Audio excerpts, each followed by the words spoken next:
And we're live. Welcome to part 6 of the Ender Switchwire build.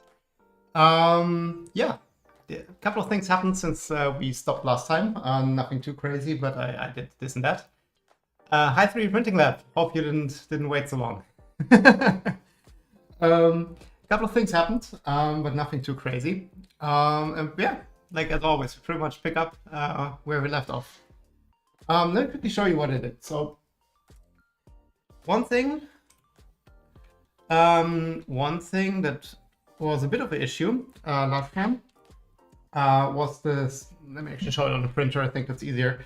So we had a bit of an issue with the screws. Oh. Well, let's not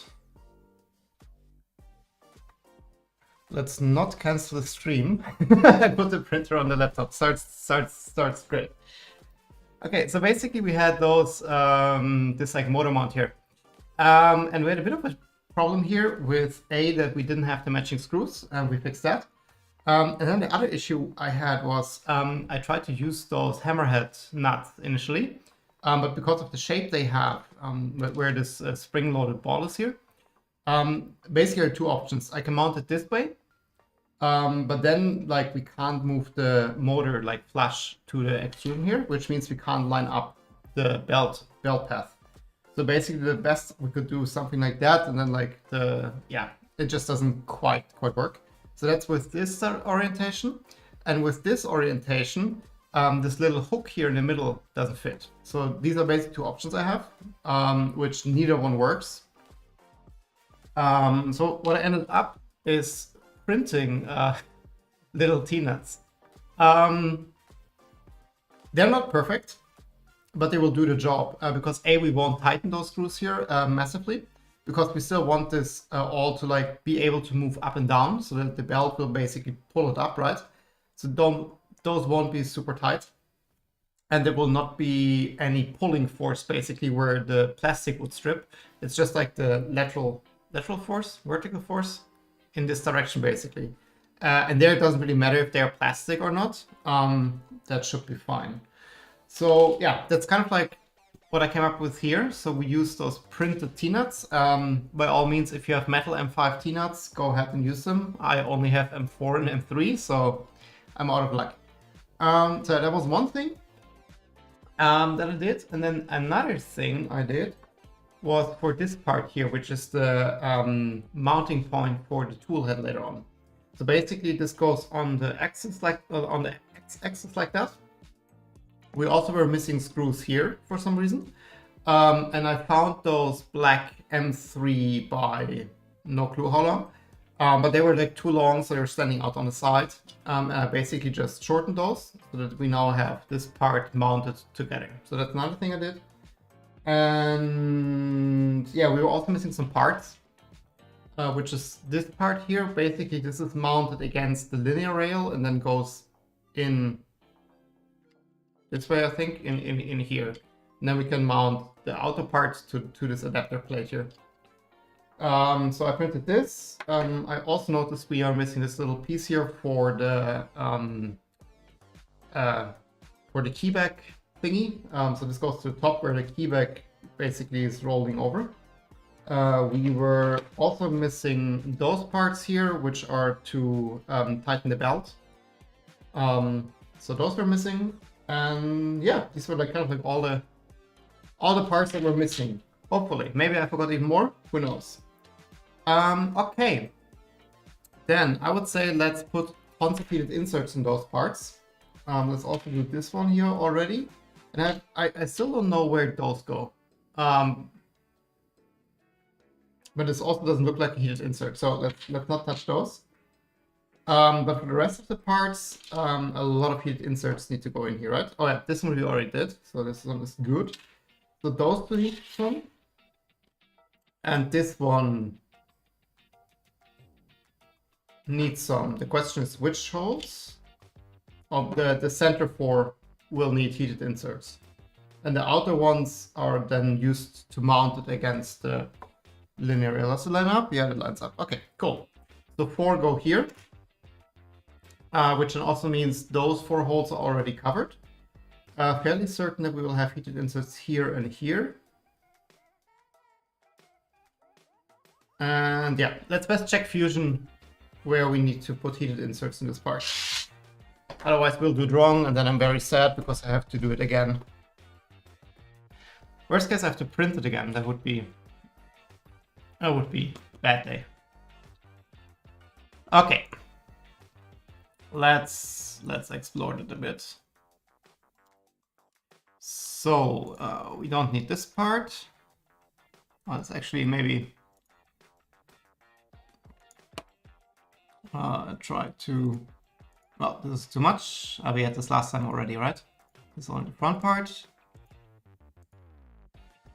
We don't need this. We don't need that. We don't need that. We don't need that. This we need. So this is what we are kind of looking at. So we have 4 heated inserts in those outer holes. Just quickly remove that. And then, yeah, this is like the inner part. I also printed it black. So this one then also has 4 heated inserts. They have heated inserts here for this probe mount. But we have a different probe, right? We use BLTouch, so we need to check how that is actually mounted. And then, so these are those 2 here. And then there are, in here we have another one. So let's just quickly count. So it's 2 in the back and then 8 on front. So in total we need 10. I would say let's count just 10 heated inserts and then put them all in. And then once we use up all 10 heated inserts, we know that we have all the heated inserts in place. Yeah, nothing nicer than heated inserts. So that is 5, 8, 10. Double check, that's 5, that's 5, yeah. So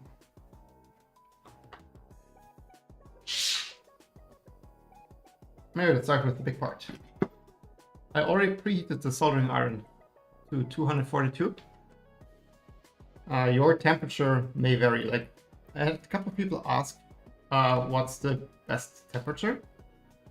And yeah, it depends a bit on your soldering iron. Like for me, it's 240. Like basically you want to have some resistance when you push it in. But you shouldn't have to push like really hard.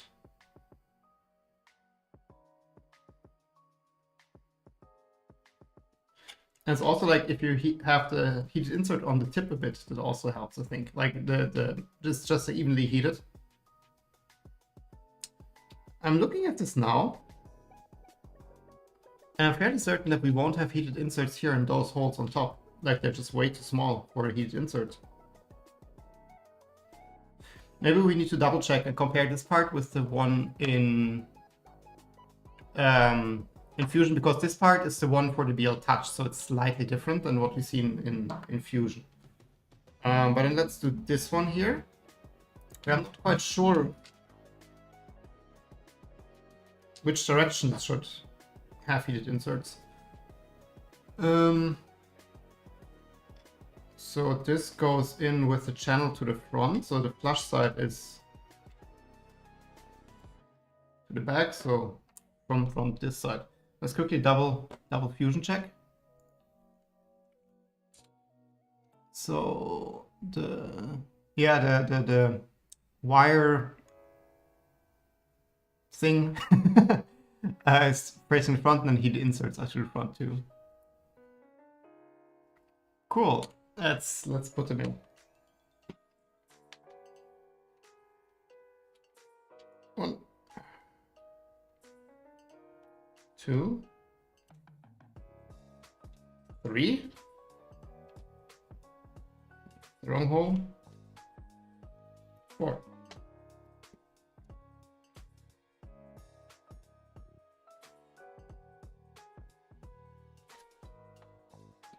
Bit concerned that I'm burning the surface below, but it seems to be just fine.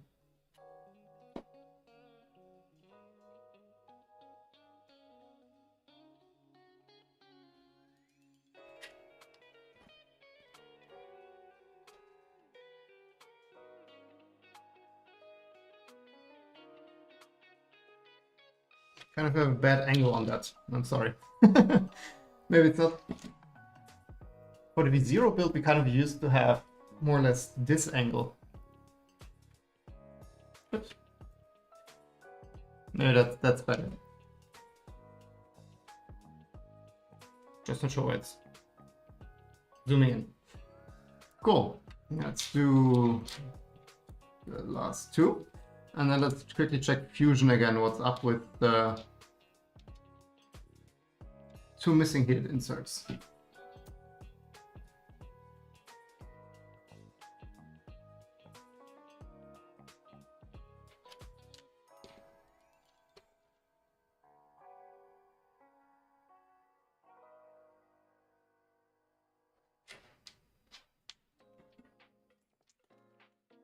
It's not quite flush.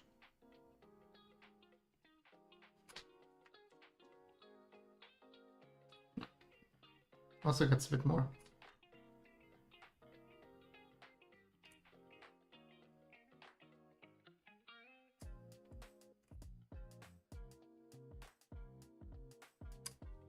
Okay.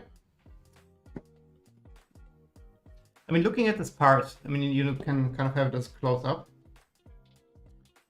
Looking at this part, so this definitely doesn't hold a heated insert. Like, the hole is just way too small. It's the same size hole as the other ones, and they all are meant to have like through screws.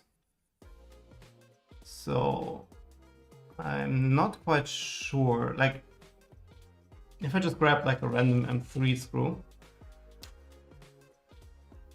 like that's just like a screw size hole. And basically, that's also too small here to hold a nut. So it's black and dark. So there's like no space for a nut or something in here. So I'm a bit curious if I missed another part. That would be interesting to have that right away. Okay. And then basically the BLTouch is mounted from below. Let's maybe try to fill in the BLTouch. That's the next step.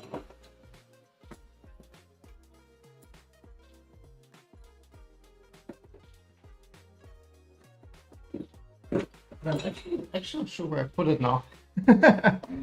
we had in our hands last stream.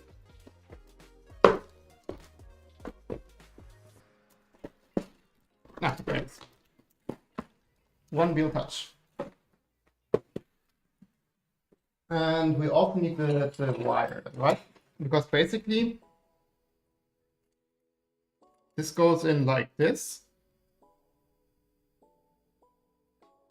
I mean, technically you could also have the... No, that doesn't work. The wire needs to be in the back, right? Because there's no cable channel in the front. But in the back, it's kind of open. Like you can see like the cable channel going through there. So we need to plug in the wire first before we mount that. Otherwise, we don't have access anymore.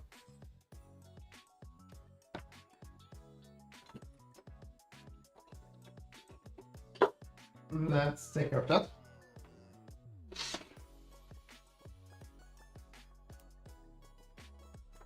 So this is the wire loom basically from the Ender, which I didn't take apart yet. And this cable here, this one is the BLTouch one. So here's the thing, like this cable doesn't need to be hyper long, right? Because like this will be connected to the tool head board and won't run all the way back to the printer, to the mainboard, I mean.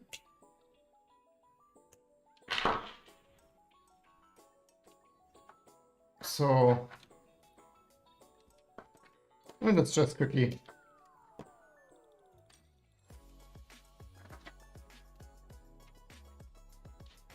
I'll just like pull out this much and then snip it off.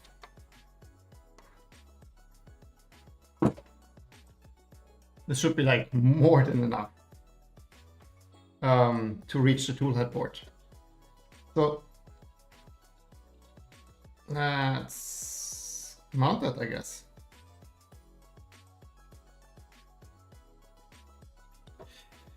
This looks like, it's a bit hard to see for you, but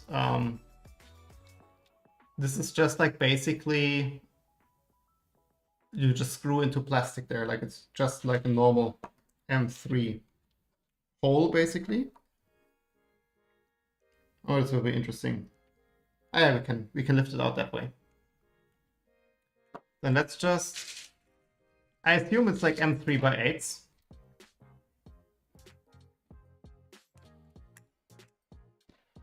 Let's just put them in here.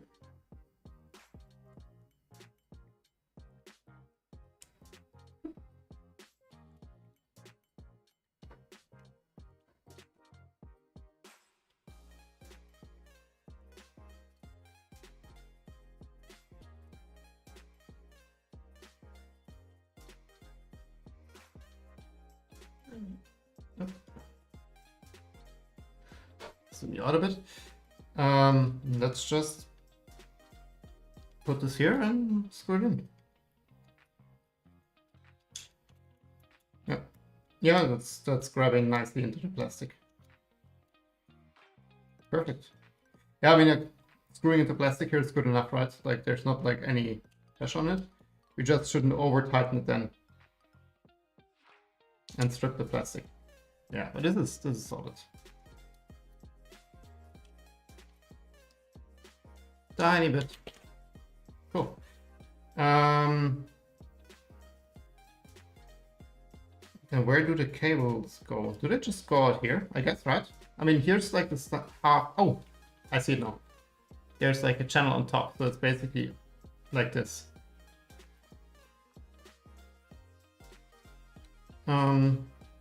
Perfect. It's mounted. Yay. Okay, then I'm still concerned about those two holes on top, right? So how do we do that? And the middle ones are easy. These are, oh, they also like, these are like binding ones. So they're meant to screw in directly to. I wonder what we mount there. Those are, yeah, it's just like a through hole.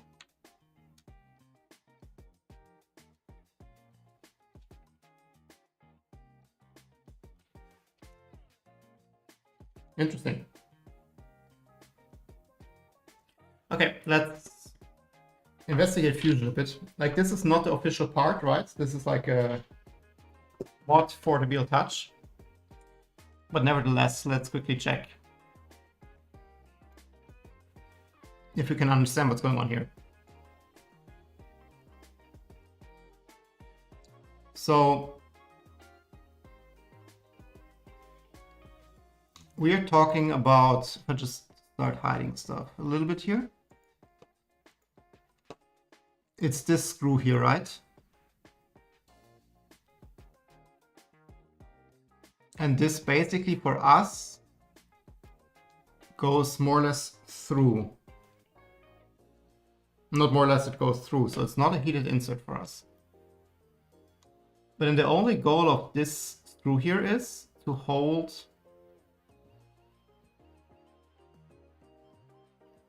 the extruder assembly, basically.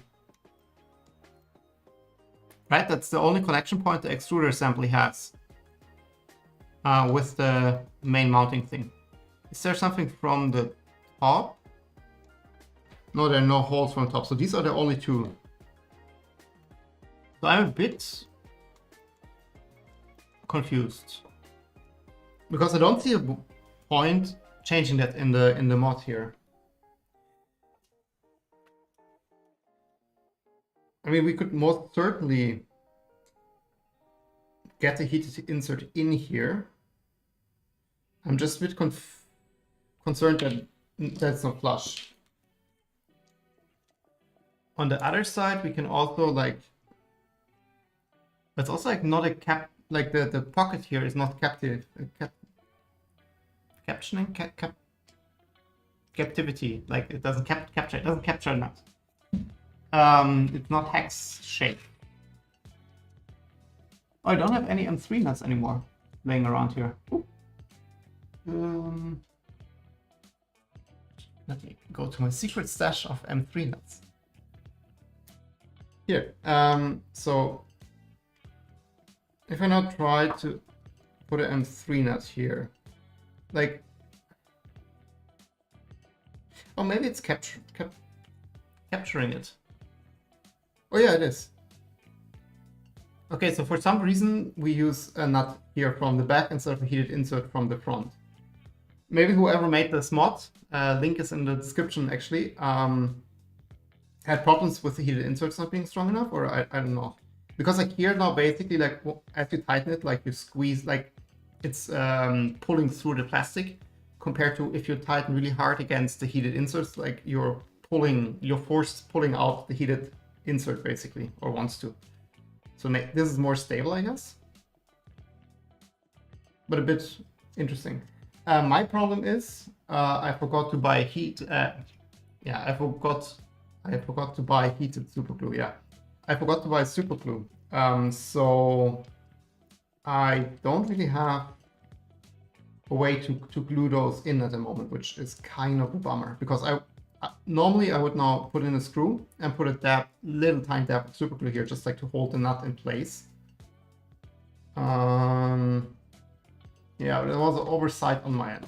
Okay, so we need two M3 nuts here, but then I'm not using a black one, but just like a regular one. But I think this is also quite accessible, like later on.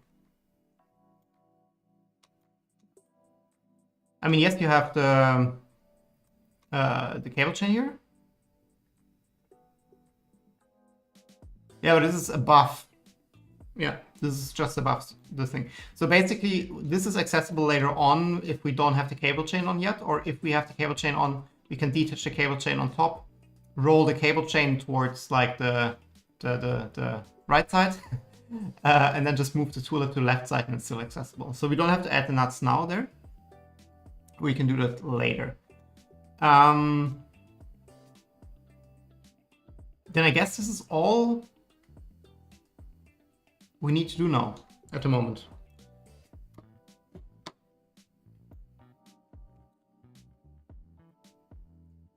Also just wondering what goes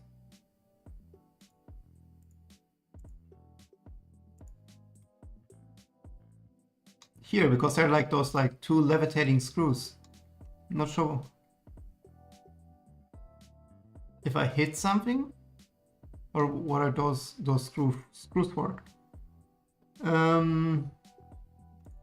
Let's see. Let's say show all components and show all bodies. Oh, I shouldn't have done that. Now we see the enclosure. So we just say show all bodies. But yeah, then there's nothing still. So this is odd.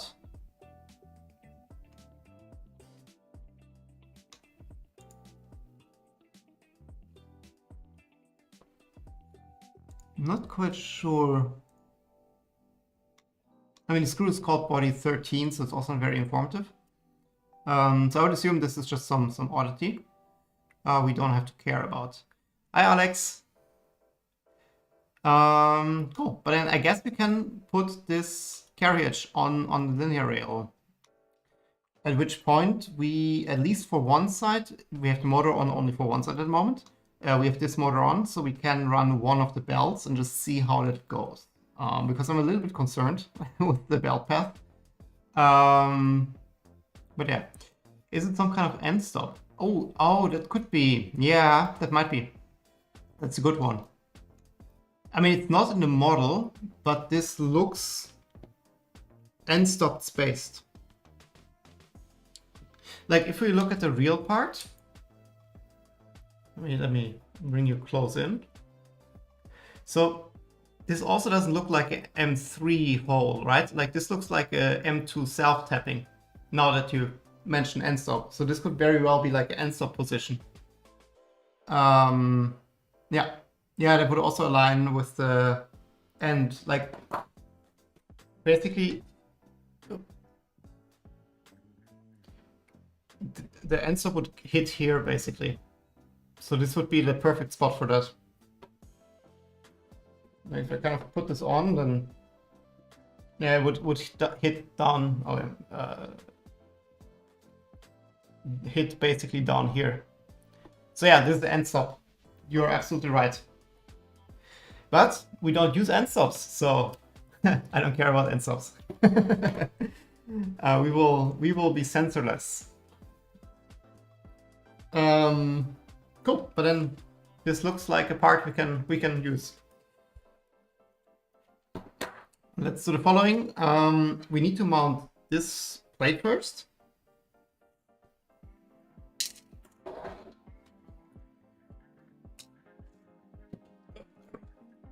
Bring that a bit closer.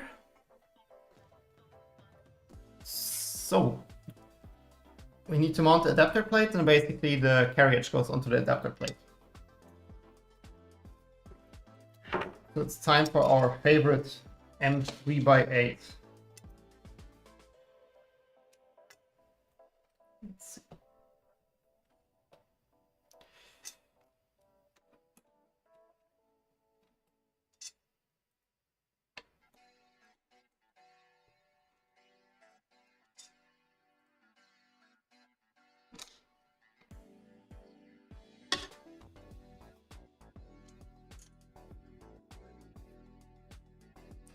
I'm always scared when my sensorless V0 homes X and Y and smashes the carriers against X or Y extrusion. Yeah.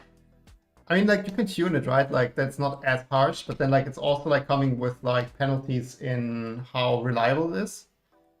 But mine doesn't hit it that hard. Like, I mean, it's the homing speed, right? Like, how fast do you home? But it's also like the how long does it press against extrusion? Like, what's the force required to trigger the soft end stop? Mine doesn't hit it that hard. Like, it's quite smooth and subtle.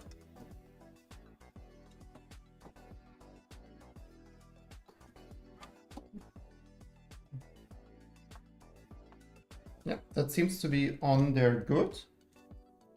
And just a wild guess, these are also M3x8s. Nope, they are too short. Let me quickly peek in Fusion what we need. Let me quickly. We need the body 18. Okay, that's not very helpful.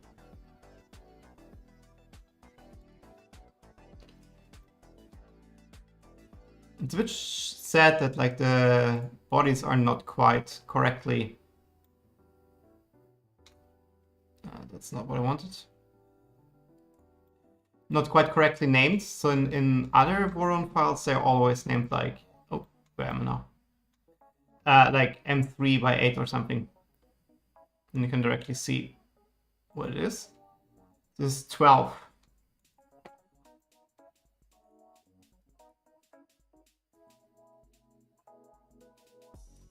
12 we need.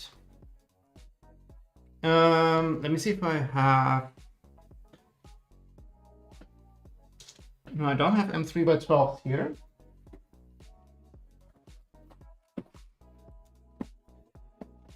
Let's check our little wonder box. So that's 30, that's empty. And 5. M3x12, exactly 4. Then I guess they're only used here. It's only hard when the carriage is already at XY. Oh yeah, what I actually do is, I'm not sure if I kept that, but I think I moved like a little tiny bit in the opposite direction first, like 5 millimeters or something, and then I home. I mean, technically it couldn't happen on the other side, but usually you're more likely to be at the homing position than being at the like extreme position at the other end. So that's something I do. What I also did is like after homing Y, like it's moving back to home Y, right? What I then do is I move a centimeter forward and then home X, because I had issues that like there was like some friction at the back or something, I don't know, between the tool head and the extrusion, and that sometimes randomly triggered the soft end stop too early, so I had homing failures.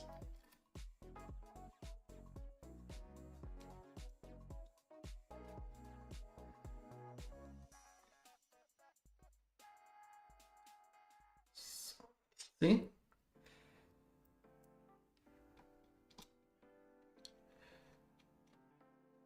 Good idea. I will look into this. Yeah, do. Like, I spent a little bit of time like optimizing my homing, because I had like failed homing quite a couple of times, and it's like really annoying because I kind of want to rely on my printer to like, you know, print when I click print. And I have the first layer kind of like tuned in at the V0 by now. So by now through the like machine, I just click print and it just does it, and I fully trust that it's doing it. Yep, that's running nice and smooth. I like the BLTouch there. Like, I know it's not very popular, but I like it. It's a real Enderwire. It needs a BLTouch. Okay, then if we look at the back, we have those like two stop thingies.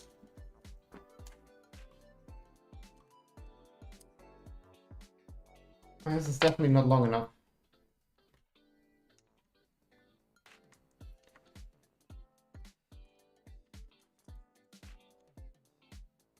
Let me check what we need there, but that's definitely not a M3x8. I really hope it's not an M3x12, because then we have an issue. Solvable issue, but issue.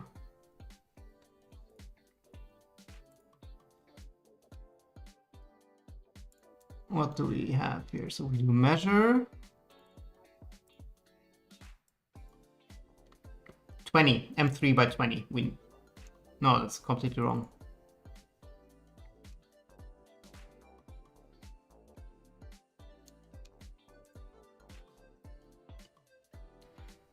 Does it tell me the length? If I just click the cylinder. 16, M3x16. Let's quickly undo. M3x16, which I don't have here. So we need to check our little magic box.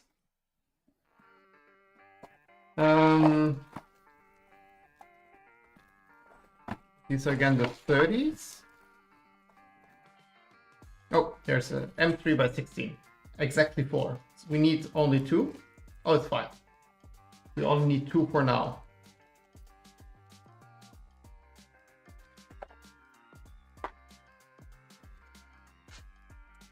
Yeah, it's way better. Okay. Yeah, we should have kind of put this in before. That would have made life easier.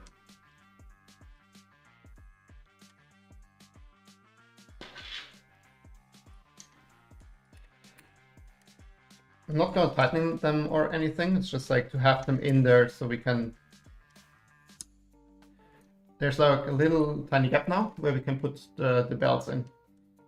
I think it's easier if this is already in place and then you just feed the belt through.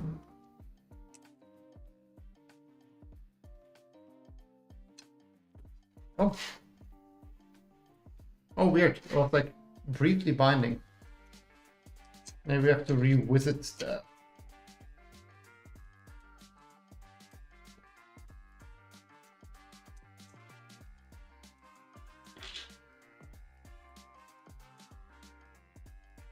Okay. Quickly check the y-axis. That. Like if I move it up here, there's like one spot where it's binding.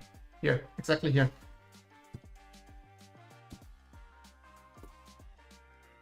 Which is odd.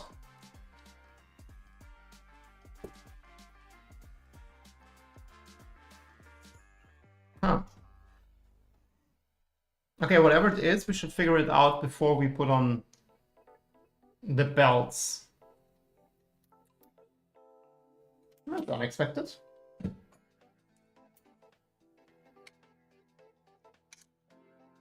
Let me just quickly loosen that.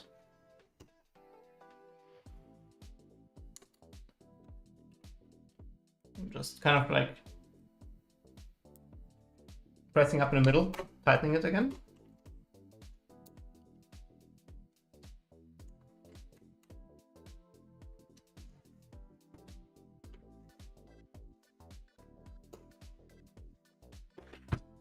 Of all axes, I'm least concerned with that, but it should still like not bind at any point. That seems to have done the trick already.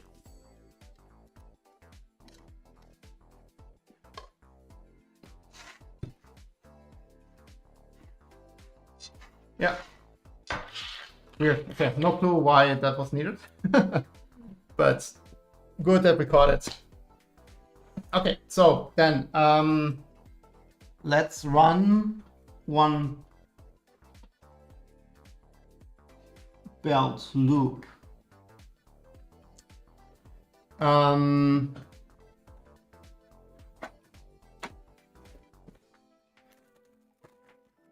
So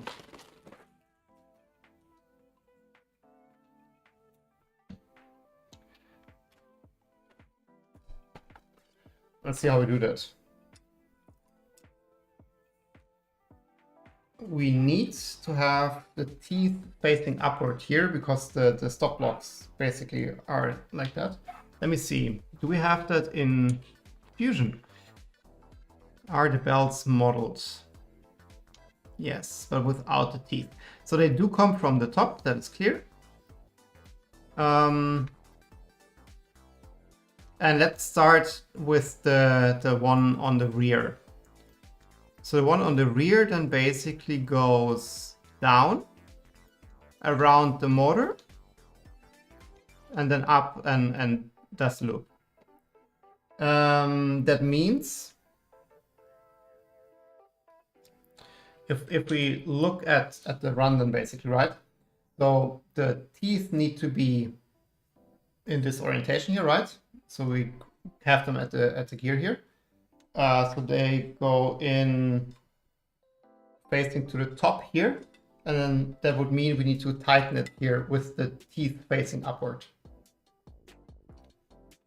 Let's do that. But I think what I would do is actually I would try to put this around the gear here first and then feed it in like that. I think that makes the most sense. Okay, yep, that's in. So I just made a loop like this, and then you can just hook it from the front, basically. Then you don't have to like fill it in. Then we also need to check the motor position now. That this is somewhere where we want it. Yep. And we will have to turn the printer around a lot now. So this goes now basically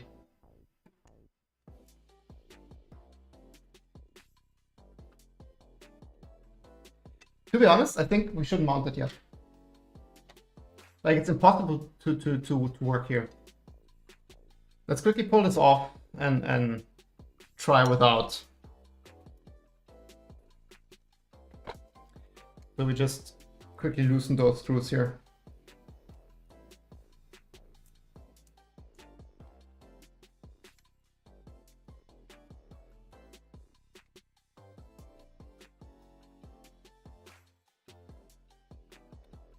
Let's not lose any of those screws, because these are the only M3x12s we have.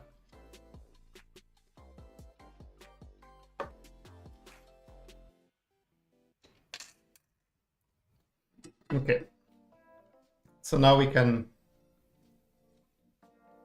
the rear one we set. Let's just tighten it here. I think we can just leave a little bit of like extra here. We should also then already have the second belt in here, right? That we tighten just one side together. See? That's the second belt. This one is actually the spare or the rest of the V0 build. LDO is very generous with their belts. I just hope it's long enough.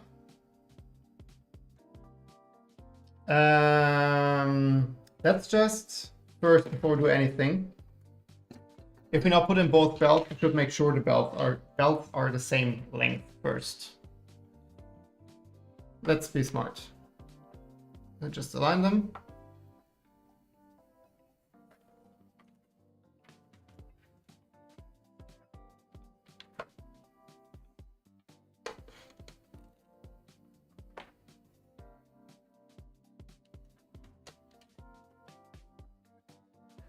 I'm also curious, I didn't check like how long they are, like in general. Should be somewhat okay.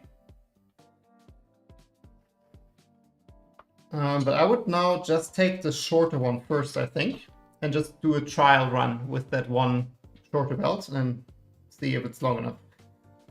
That way I don't have to cut both. Okay, so this one is the shorter one. Let's quickly put this in. I'm just putting it in the back position now. Okay. Then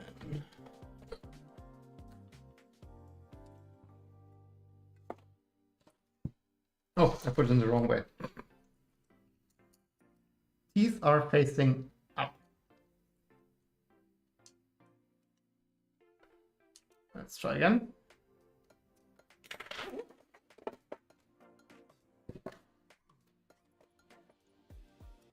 So this goes. It's again here. This is weird. Okay, let's quickly run the belt, and then we have to take off the belt anyways again. And let's just see what's up there.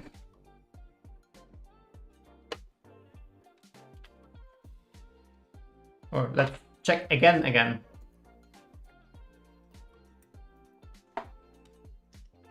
Oops. Let's not have a twist in our belt ideally. So then this must go over this one and over this one and come down over here. Oh yeah, it's just long enough, I think. Perfect, yeah. So we have a bit left, but not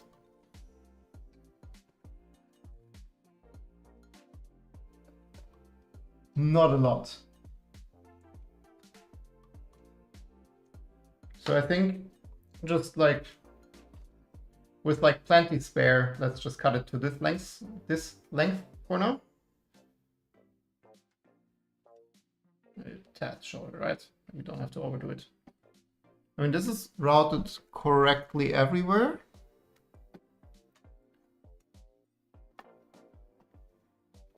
Also kind of works. We need to line everything. But then let's cut it to this length here. I hate cutting belts. It's like always such a final decision. Okay, let's just cut it here. And then we can cut the other one to the exact same length. And then we know that we start out with exactly the same length of belts, which is important later on because we want to have the exact same tension on both. Okay, then let's check out, pull it out again.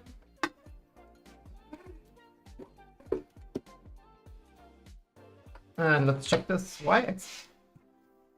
Now it's fine again. I don't like that at all. Like if it's consistently binding, that's one thing, but it's like randomly binding, that's not something I like.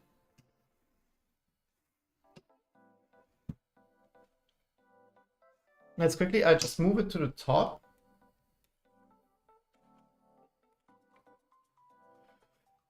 And there are the 4 screws on top. Let me just try the following. I'm just loosening them on one side. Like a line.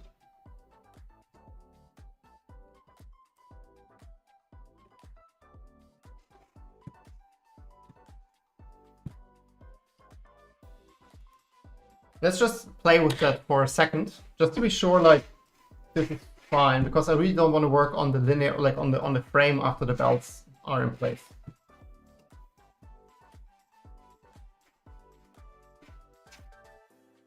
That would really suck if we have to do that.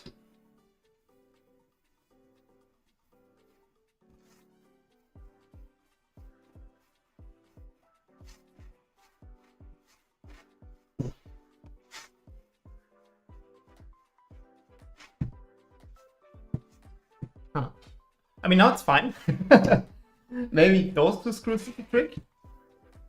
Okay, let's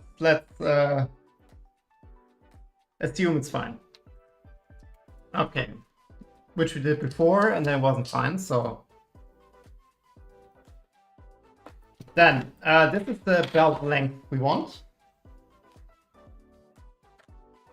Let me take the second belt. So you just like put the teeth into each other. Just like, yeah, so just let's do it later. So we put the teeth into each other. We can also do it now. So basically teeth into each other, and then we just like snip off the end so that they're like exactly the same. And now without like letting that loose, you can just pull the belt. All the teeth need to mesh.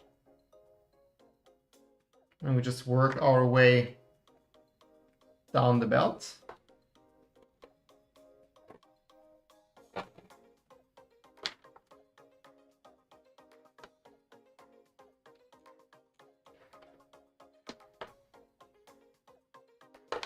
And then when we are at the end,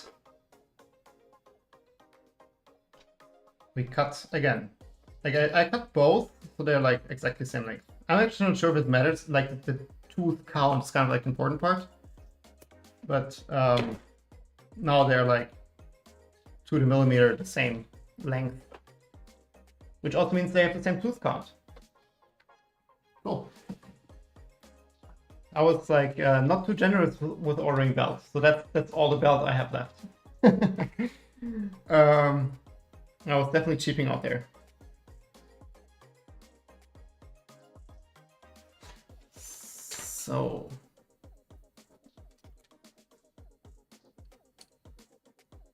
then let's just pull it out like a little bit more on both sides. We had plenty of slack. And we need to make sure that's like the same length out, basically.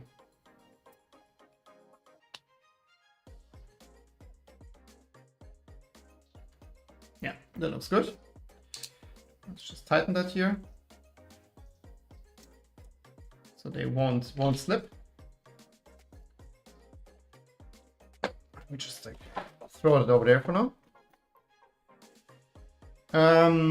I'm just putting in one screw here, just to kind of hold it in place.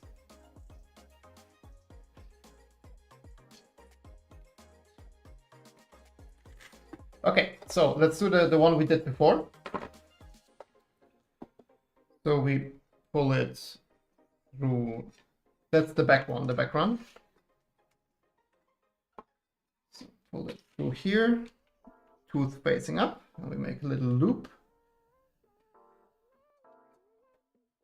And put it around the motor and over the top, and we put it in on the side.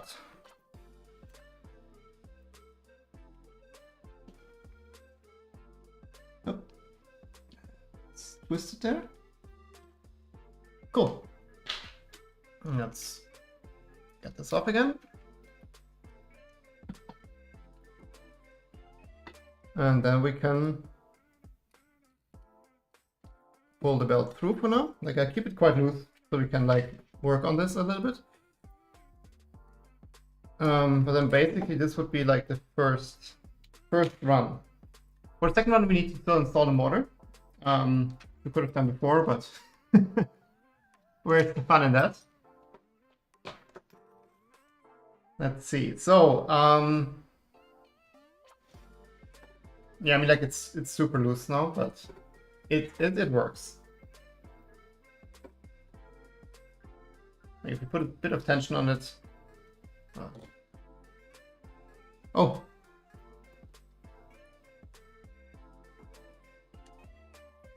Didn't tighten that enough.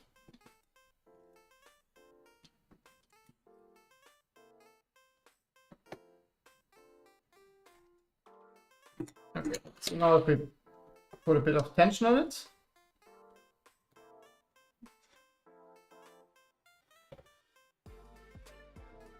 That seems to work quite well. Like, we need to align everything, of course, and then properly tension it. But yeah, that seems to work. Then let's throw on the motor.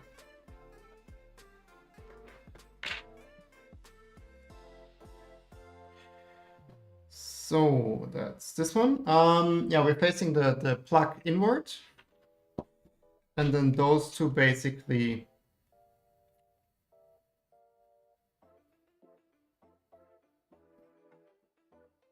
Wait, that's the wrong side again.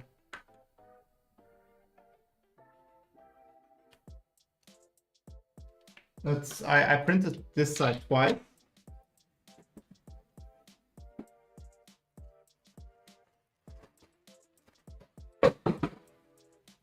And I printed the correct side again. Oh, I'm an idiot. I trashed the wrong side most likely. Let me quickly check my 3D printing recycle bin. 1 second.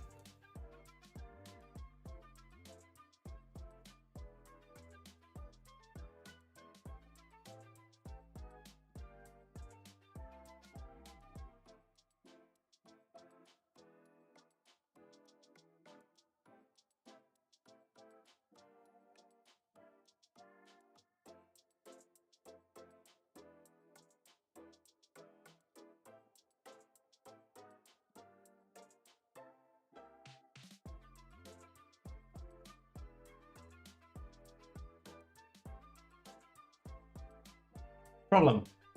I forgot to print those. I think. Because I don't have a second pair in my recycle bin. That's a shame. Because that would mean we can't do the second belt run. Let's quickly throw them on the printer. The V0 should make quick work of that.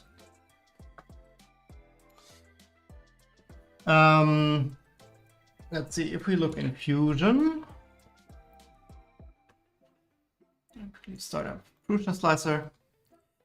Man, I really don't have the printed parts under control for this build. So it's this part here.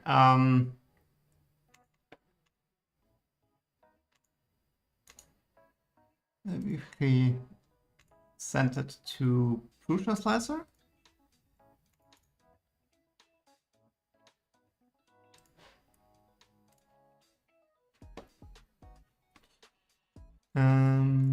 One second, I don't have extrusion slicer set up for sharing or capturing.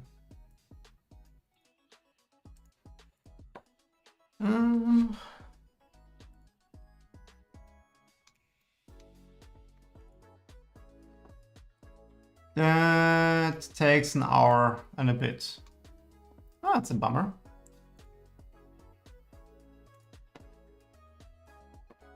Let's see.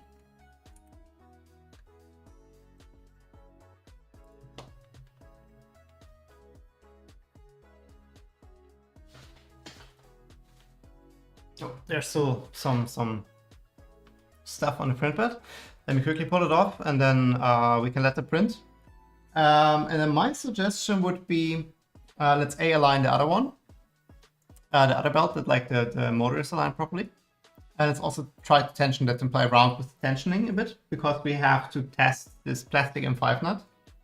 And then after that, we can also install the key bag already. So let's do that. And then if we still have to wait for the print, I would say we throw together an M4 extruder. That would also be fun, I guess. Cool. Let me quickly remove this stuff here from the print bed. I'm right back.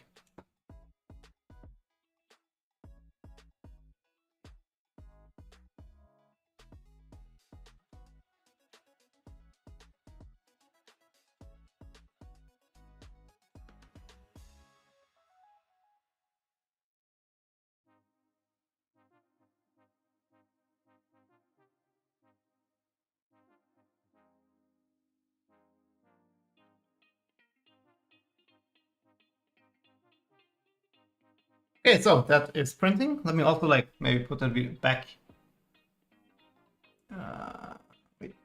how we had it last time.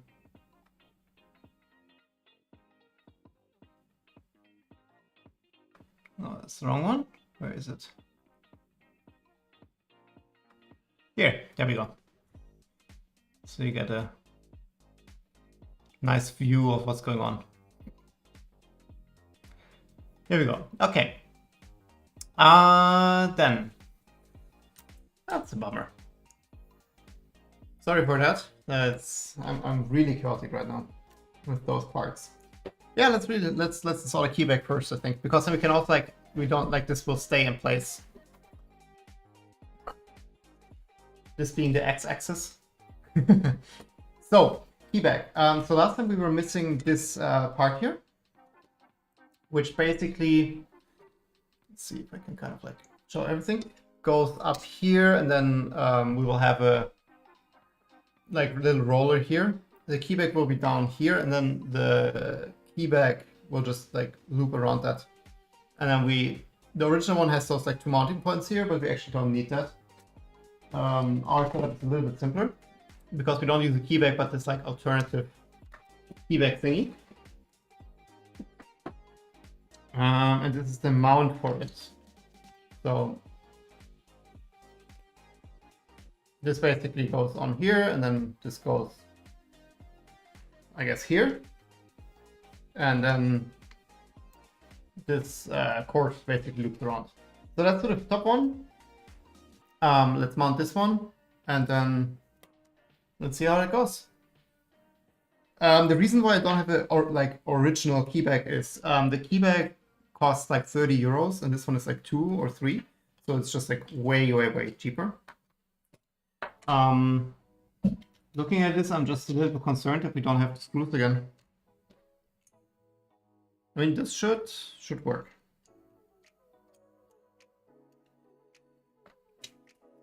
Let's actually throw that on there as a first step, right? Where is my Allen key for that?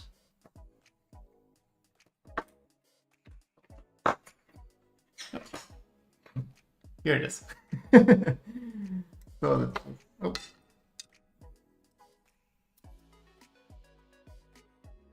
Put one here. And let's put the second one here. Let's please let that work.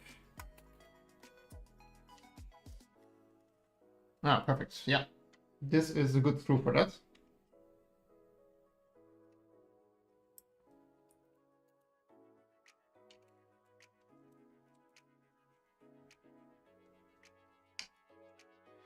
And then I guess we can just like really put this quite low. Let's just let it float a little bit, something like this.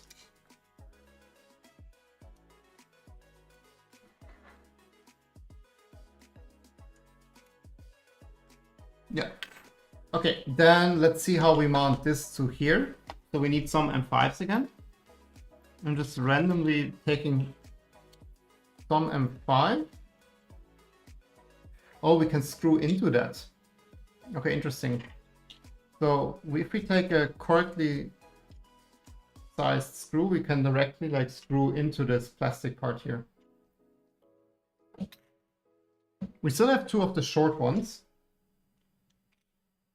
which should be a tiny bit too short. Let's quickly try that. Yeah, they're tiny bit too short. That's a bummer. Like 2 millimeters more, and it would be a fit. Let's see, what do we have here screw-wise? We need M5s.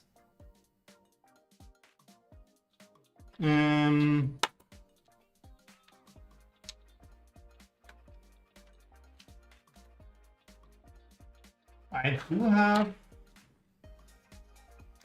Yeah, these are the same as we use for the sides.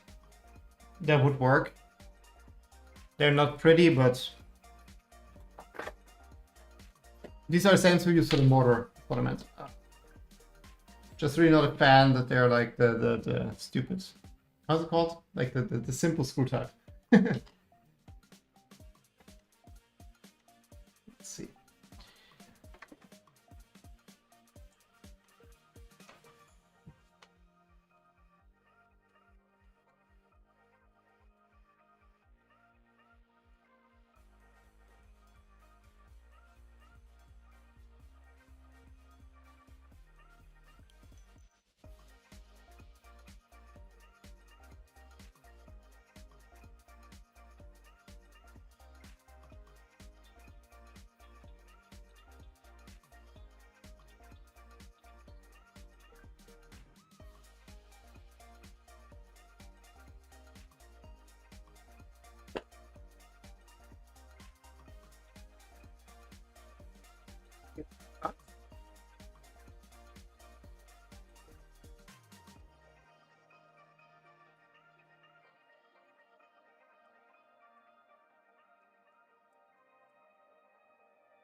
Yeah, they're now way too long.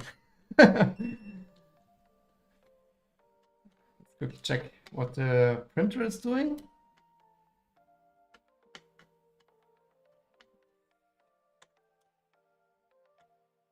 Oh, there's a bit of filament on the nozzle. Let me quickly clean it up. 1 second.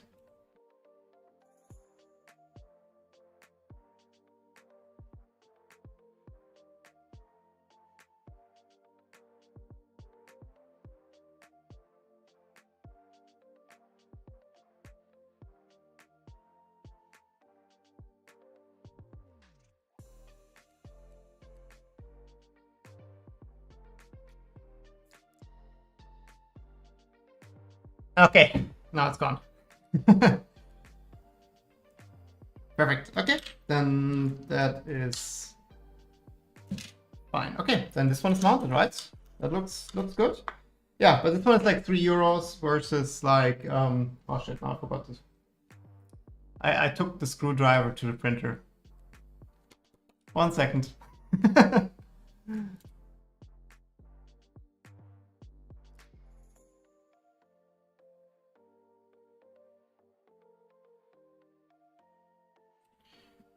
Success. Let's just give this one extra. Yeah, the top one is a little bit loose still. Yeah. Yeah. Now it's nice. Yeah, now I see if I shake this, the camera shakes. Everything shakes. Cool, and let's quickly build this like little roller stack. We need to check in Fusion how this is exactly done.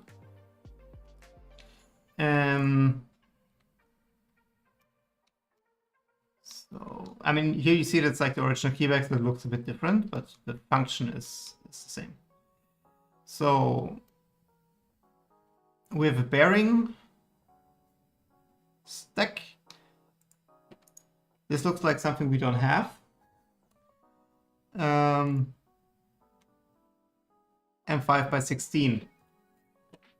Well, how convenient that we have the M5x15s that we use everywhere. I don't know, like I don't have any M5x16. Let's check in the bag again, but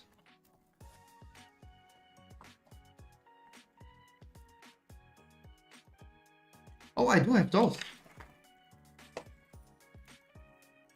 I totally forgot about those. I ordered extras, but those are 12, so they're most like they're too short. We could have used them here. Let's keep them. I mean, like we will have the same screws here, so then it's at least consistent. But then for the top, we need this one anyways. Okay, ignore me. But what we do need is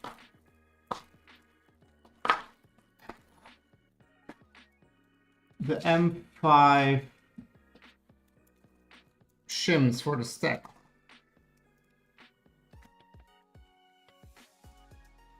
Which are not in here. So I'm assuming we put them in here, which would be odd.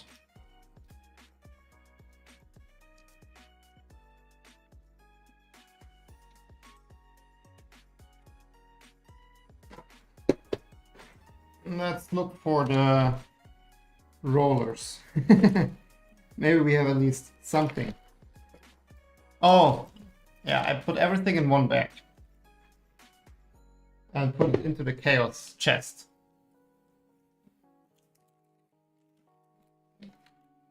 Here we go. So we even have one extra of those, which I will keep in the bag so I know that this one is the like precision one for the bearing stack.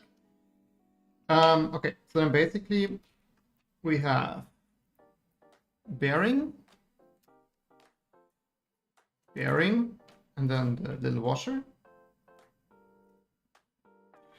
And then this goes through this part here. And then we basically put in a nut. Let me just...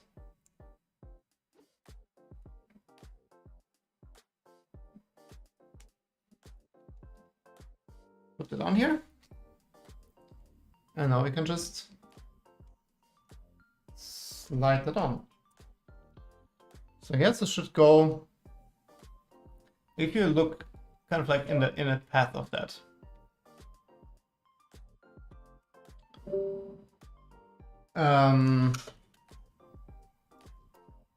Kind of here, I guess. Let's just...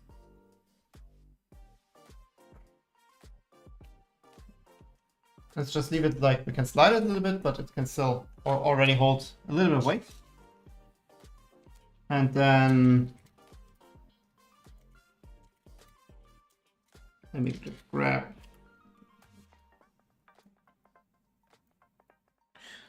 No, it's not an M3 washer. Let me quickly check.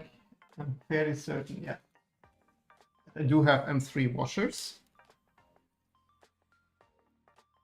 So what I do for this thing here is I basically just have an M3 by 8. Let's see if that's too long. Oh, it works. And then like a little M3 washer on there. And we just do that twice. One would be enough, of course, but that's how I saw it, that the guy does it. And then basically we just hook this in here. You see exactly nothing right now. We just hook this in here. Maybe an M4 washer would be better here. Which I do have handy.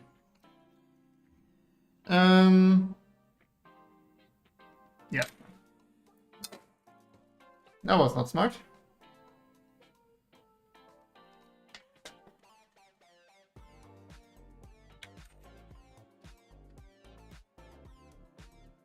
So there's not an M3 by 8 with the M4 washer, so it's a big old washer.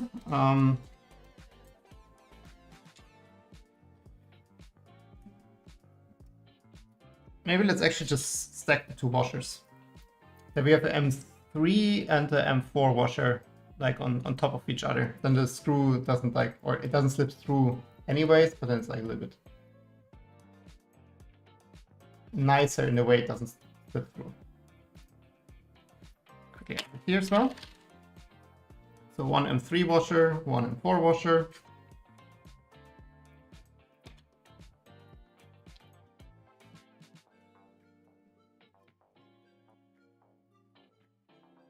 Oh, and then basically we can just hook it on the bottom one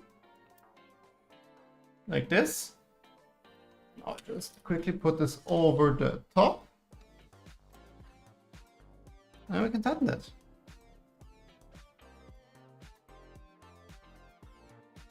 Again, like I mean, like, technically you wouldn't even need the washer, right?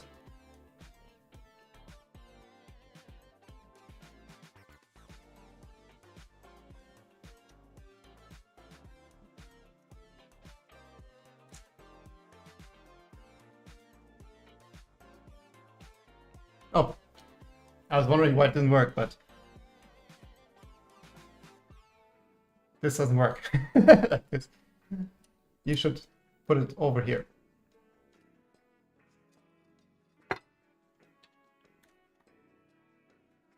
tighten that a bit more.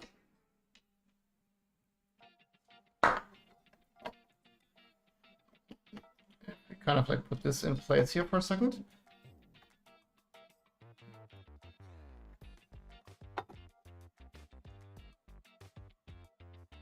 I would like, there are different variations of that. And this one is 1000 gram. I mean, it makes sense. Like upward, it's like way easier. Now you have to work against this, of course, when moving it down.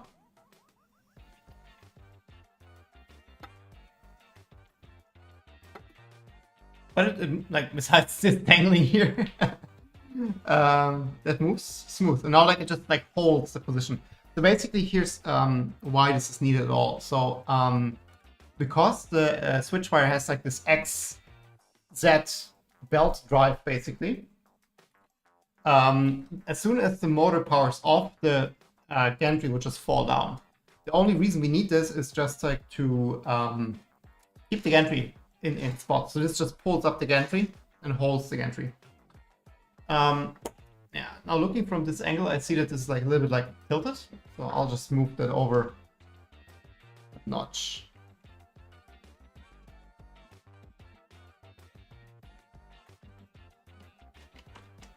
Maybe like this.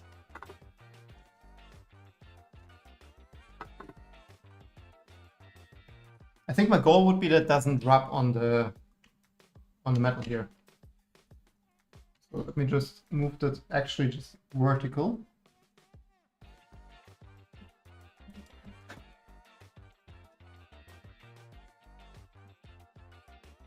Vertically above that. Yeah. Like this. So this run here now is completely straight. And then this one like goes out of it. But my concern is a bit that like, I mean, there's a metal ring, but I don't want this to rub like you know, being pulled to the side and then like rub in and out. So I think it's nicer this way. If it's just like this one straight, and here it doesn't matter really.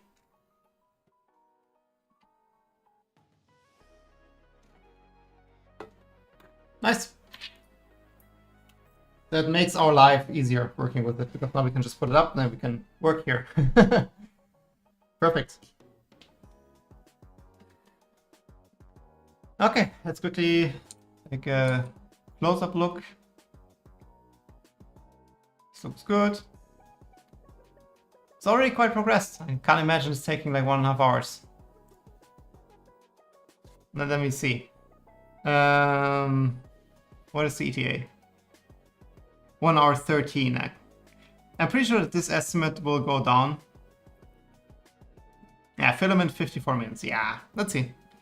I don't think it will take that long. It would be hilarious if I now printed the wrong ones again. Okay, then let's check out the belt path next. And make sure that this runs nice. So...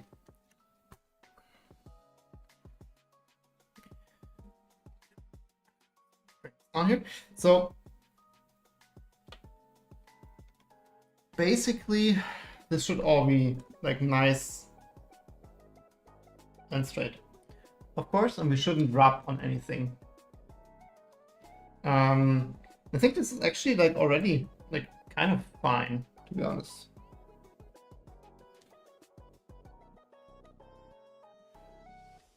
Yeah, there's like, if you look from the side,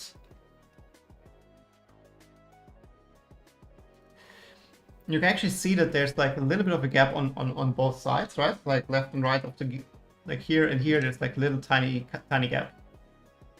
And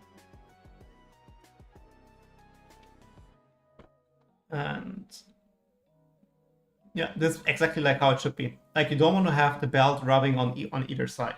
So let's actually go ahead and just, I mean, let's not tighten it here actually, because you still want this to go up and down. Like, you still want to have this like going up and down. The tension of the belt will pull this up.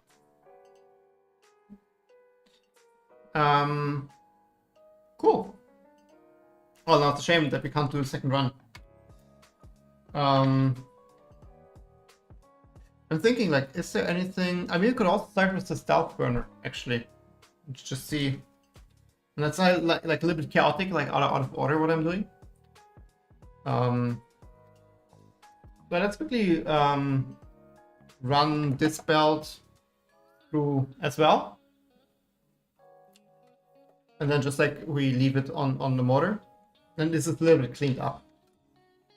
So this just goes through here.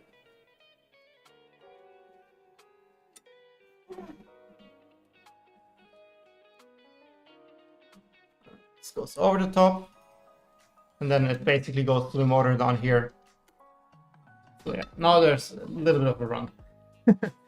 Cool. Then let's check out the stealth burner, because I have actually no clue what to do with the stealth burner. And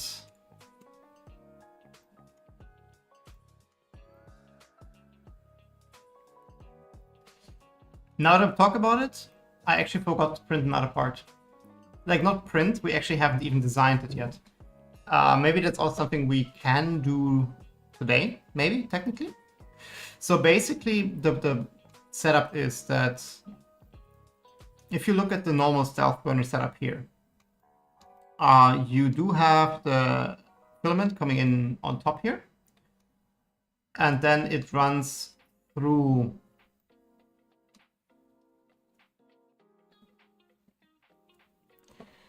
wait, let me hide this again.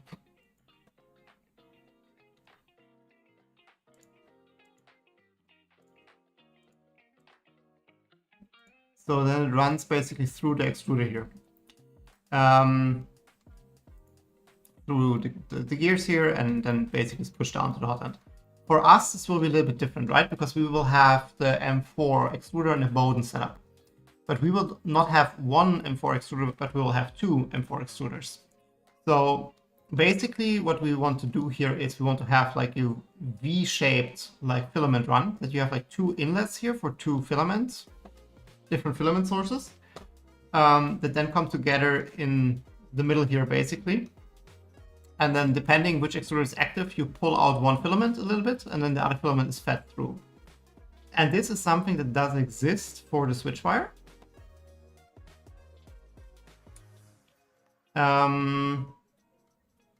So if we check out the Switchwire GitHub,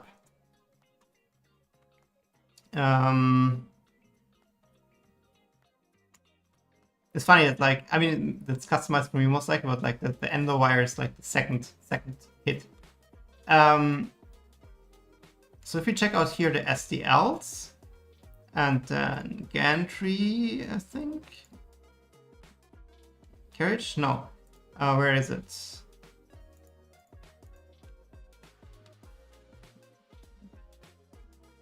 Oh, it must be gantry.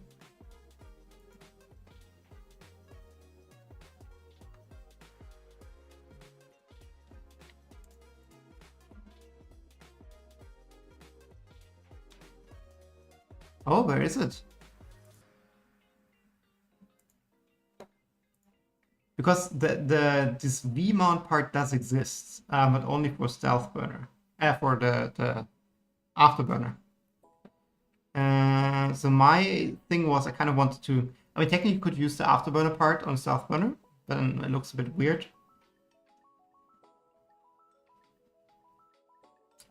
Oh wow. Where is that?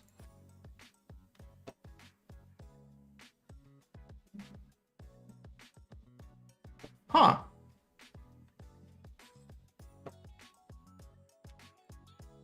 I think it was in Switchwire repository.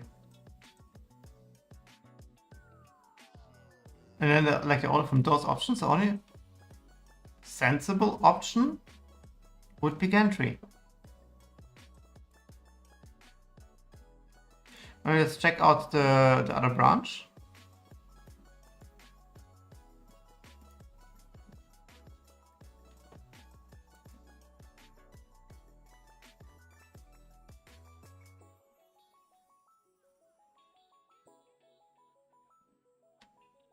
Print heads.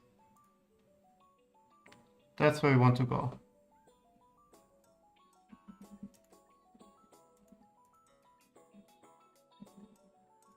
Oh, it's STL.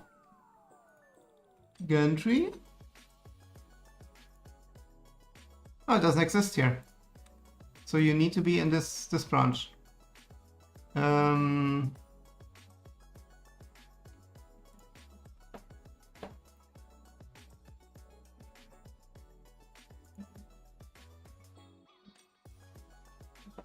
that's also not what I'm looking for. Well, it's also like how you get like time passed searching for files. Let me see if I set a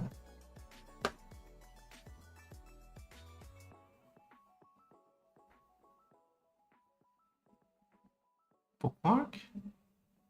This is really weird. Like I've seen the part. I mean, we can also build it ourselves. We want to build it ourselves, but it's a bit odd that it's no longer here. Okay, never mind. Let's quickly check if it's in the Afterburner repository. But yeah, so basically it's a V-shaped like combination thingy. I'm not sure if I want to design it on stream. It was kind of like the idea initially. Could also be that's in a 2.4 repository or something like that.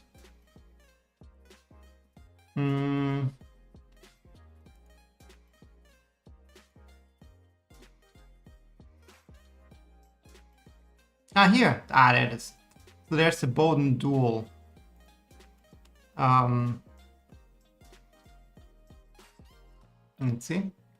Not sure why this doesn't load for me. It does download. But then I can't show it.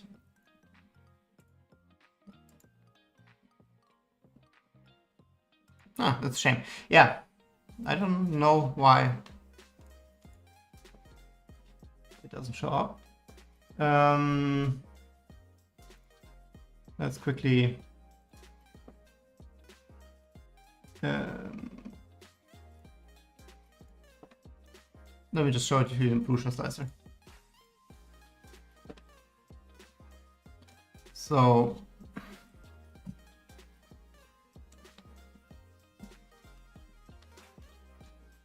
this is basically half of the part, right? So there would be like the matching opposite side basically, but you can see like how this takes like two filament inlets basically, and then like just combines them in here.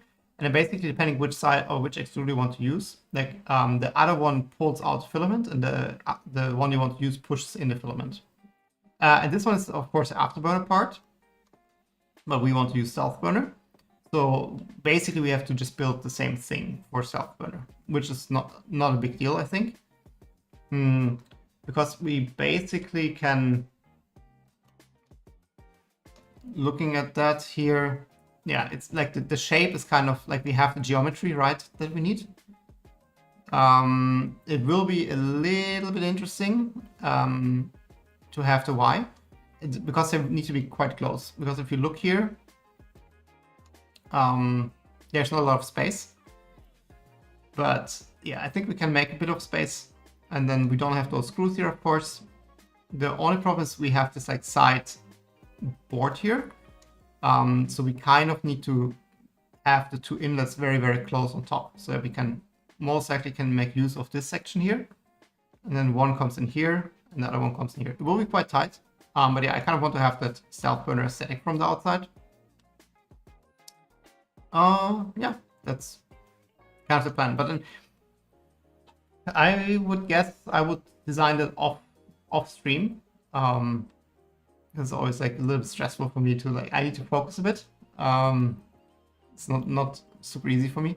And having it on stream, yeah, not the best combination. Okay, so if we can't do this, I mean, we can start building stealth on the front. And we can also, maybe this is a nice one, check out this one here. Let's check out this one actually, and just try to piece together a stealth burner, because like all the parts we have are all custom.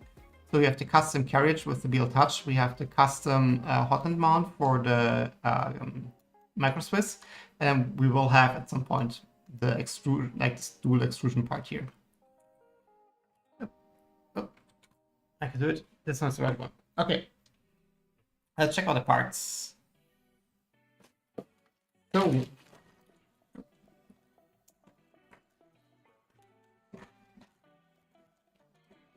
So, this one's the MicroSiwss. Oh, show you. This one's the MicroSiwss one.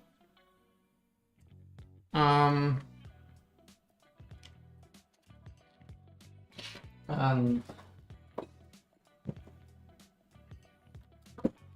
our hotend is still attached on this mess. It's not the same deal, right? Like, we won't run those cables to the printer. I keep saying to the printer, but it's like to the mainboard.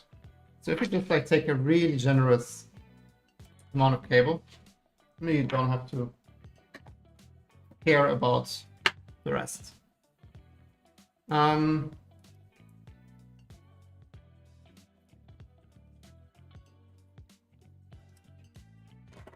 Bit dirty, but it's fine. Cool. And yeah, this is an all metal hotend, so that's not the standard reality one, but it's an all metal one. And let's see. So we need 2 heat inserts here. So this kind of goes against there. And then the question is, in which direction should that face? This one most likely should be here. Yeah, and then the cables align nicely in the cable channel. That also means we need to remove this collet, because that's, like, if I align the screw holes, like, the collet absolutely collides here, right? So we need to get rid of that collet here. Let's see. Oh yeah, that's easy. Oh, that's easier than I expected. So we can just put this in here. Yeah, and then this perfectly goes in here. Oops, put this maybe in the right direction.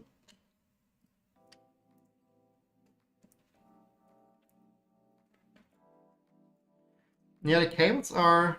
We need to work a little bit on the cable. Oh, sorry, a little bit on cables. Like, this doesn't quite fit.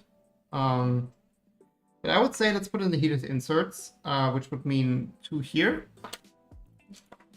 and 1, 2, 3, 4 here. And then we can. I think if we like remove this captain tape here, it's most likely already good, because like this is isolated already from the heater by design, or from the tool head. So we kind of removed that. Let's quickly do that while the iron is heating up.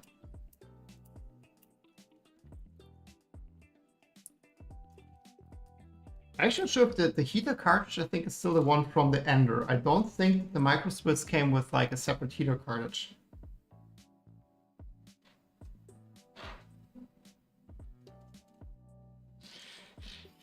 The problem is if I pull, there's like bare cable under here, so I kind of want to have this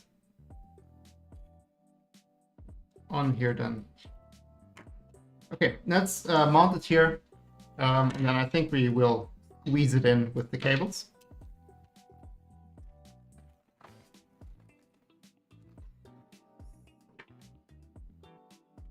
Let's do this again.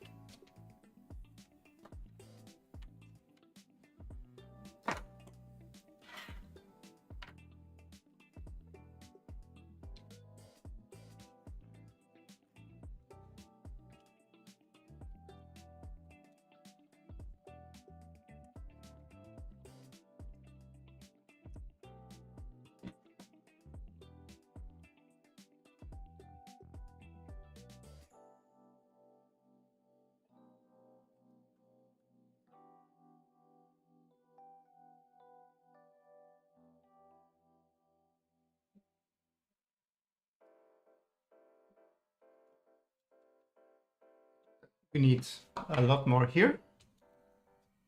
I would have totally run out of like heated inserts if I wouldn't have like ordered more. Let's see, 1, 2, here, there. That's just like to have space for the screws, I think.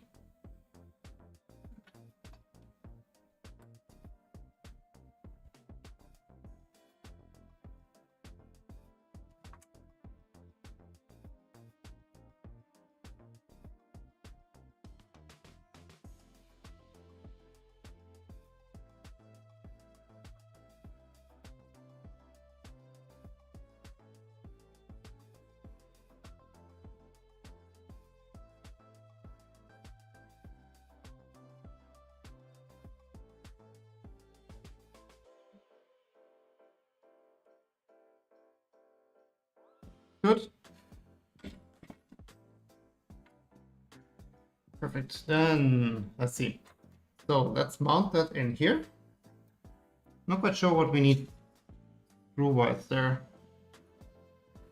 Definitely more than 8.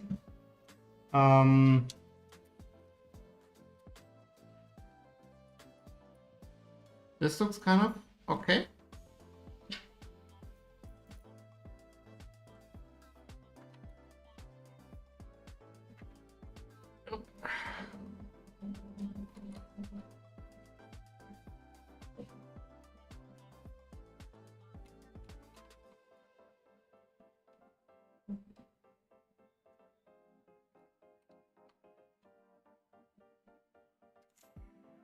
Yep, that's nice. Okay, then let's see.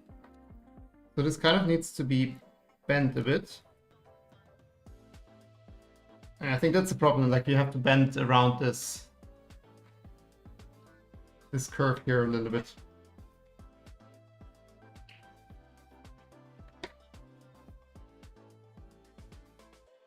Something like that. And this should... Yeah, now it fits on. Perfect. Perfect. So, we need screws, which I think is this very large bag. So basically I have a separate set, hardware set for the stealth burner. Let's not mix those. Does it lengthwise work? I could also just check what they use, but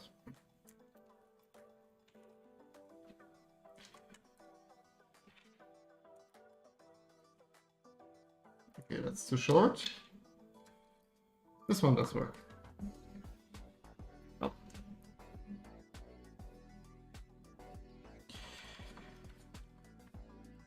This one is a winner. So it's this length. No. This one. Yeah.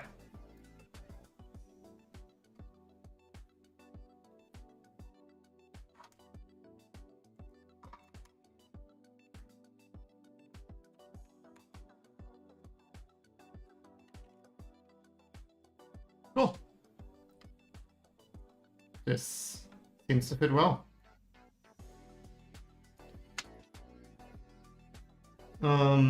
We can also kind of like spin it a little bit further. So this is basically later how it will look. Very nice.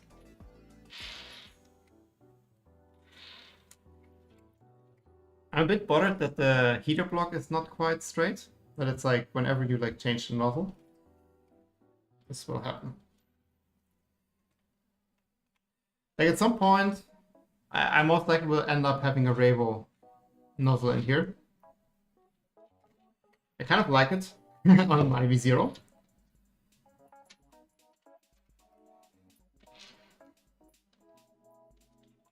So most likely this will also end up in here.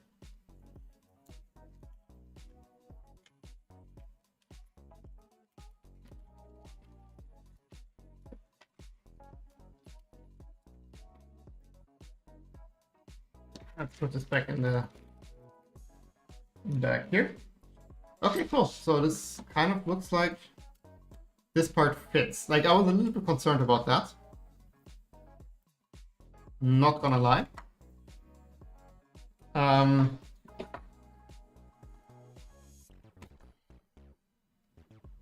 Then the interesting part, if we quickly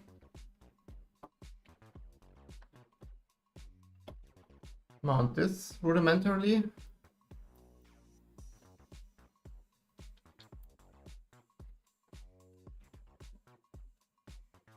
Wait, where is it now? Oh. Let's just put in 2 screws here, just to hold it in place. This goes somewhere. I'm just trying to understand how this all goes together later. I guess this would need to be those two screws here.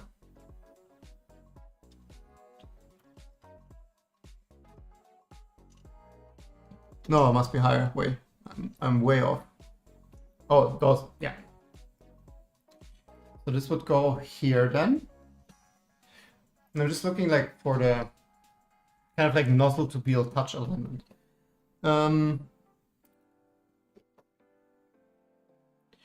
Which looks okay, right? Like the BLTouch is back here. It's like the extended position of the BLTouch. And this is the stowed position.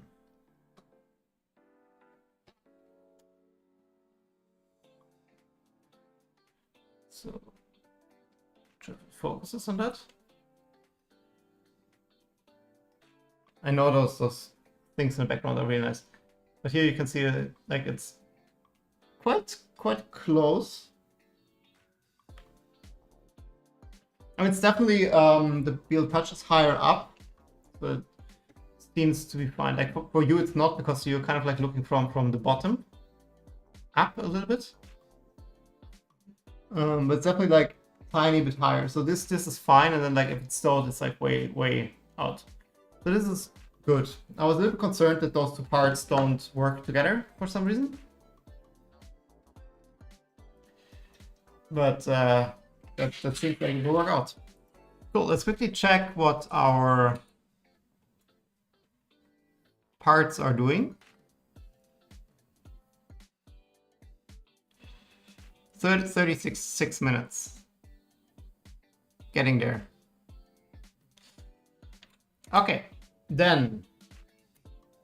I'm really sorry, like this was massive oversight on my side to not print those parts. What can we do? Technically we can screw that in. Then we kind of have it there.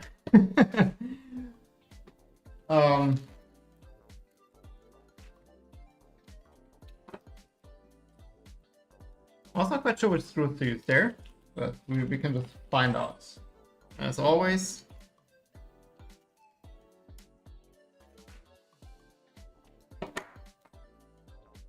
Definitely too long.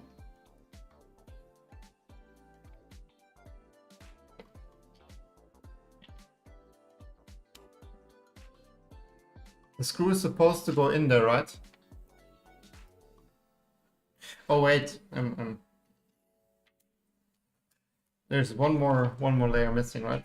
It goes in like this.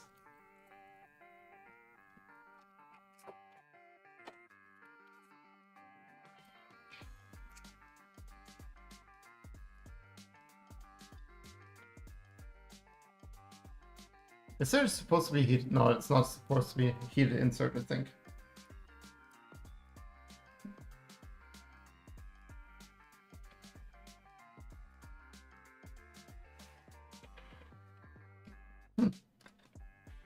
It's quite tight. Yeah, but then this is like the very long screw. Okay. Nice. And then this basically goes.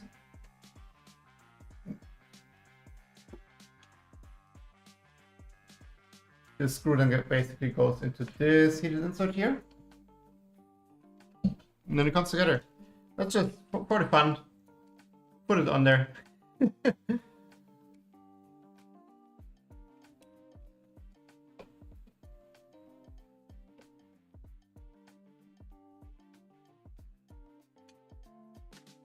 This is how it later will look. With some stuff here, but I like this claw claw thing. I was looking for a way to have a little bit of the yellow in there, but not too much. Cool, I like that. For the fan here, we will actually use the Creality fan that came with the Ender. I tested them out and they didn't seem to be so bad, so I'll just go with those. Cool. What we can do, actually, we can, speaking of the fan, we can start mounting stuff into the stealth burner here. I think that's a good thing. Oops. Trying to pull this apart.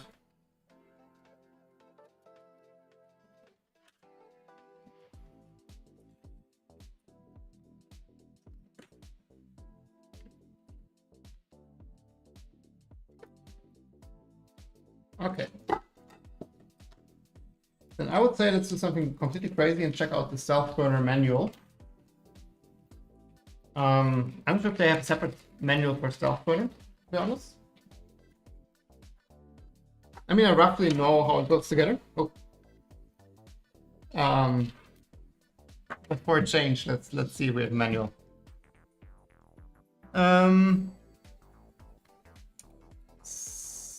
So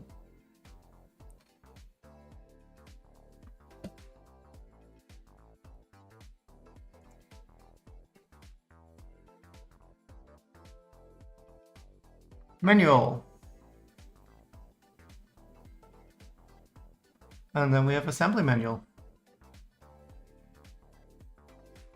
Oh, I don't want to sign in.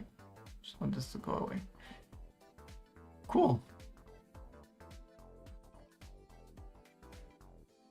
So what do we need? I assume we have the hardware in some form or another. And yeah, we won't have the clockwork too, right? So my goal now, we kind of did that already. So my goal would now focus on the stealth burner front, basically. Let's see. Let me quickly download that. And then just open that like this. So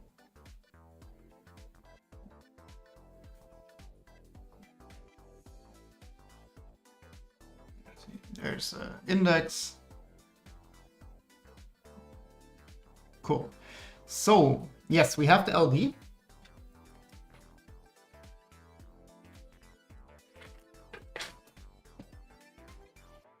We do have the LED, and it's pre-soldered, so we don't have to take care of that.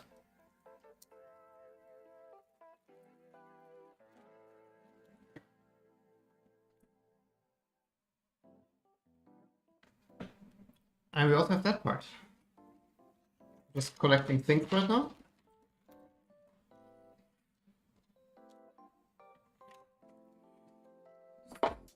So basically just ask us to put the LEDs in and run the wire like that. We can do that. We can do that. Okay, so we have the LEDs. We have our stealth burner, and we have the diffuser basically here. So this basically goes here.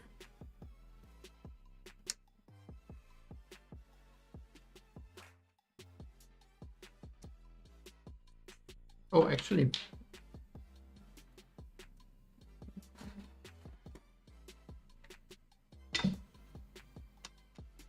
huh.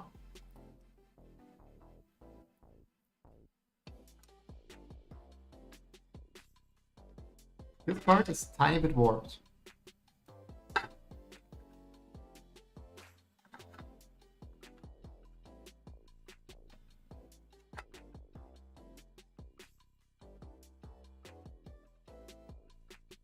I do have a second one,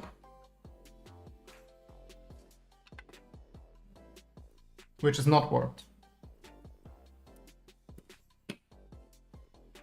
But visually, I like this one more. This one has a couple of defects and has quite a bit of ringing.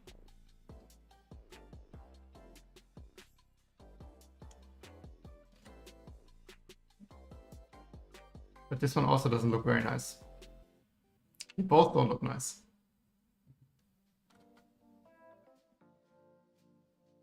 Huh. That's a shame. Yeah, let's go with this one, which is straight. Good, we checked. Okay. So that means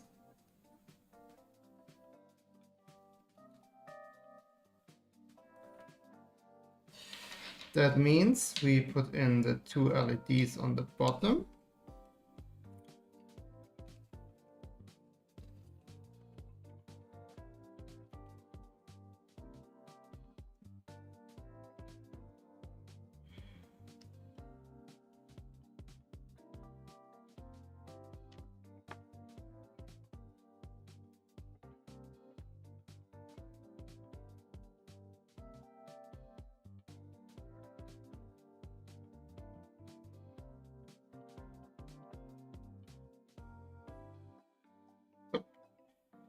And the last one.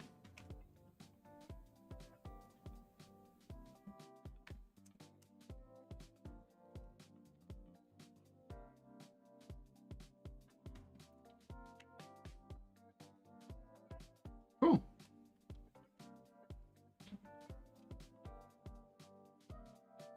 And then I know we need to, maybe we could have done it before. There's this very little tiny sacrificial bridge, which we need to remove. I lost my tweezers, like, what's the last stream? I kind of lost my tweezers somewhere. I have no clue where they are. Like, must be here, like within like a 2-meter radius around me. But no clue.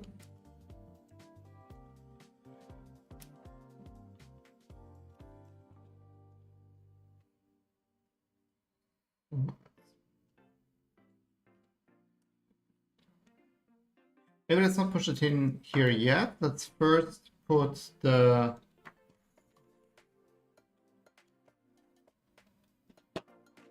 I did not put the diffuser under the pliers. So this one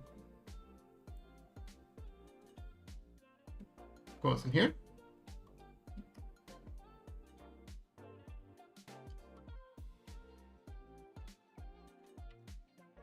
And the diffuser goes in there.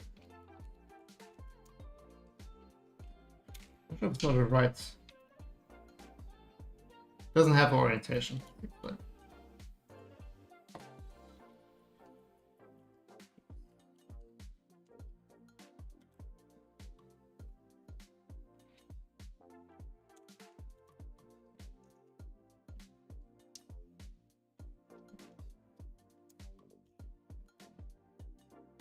doesn't sit in quite straight.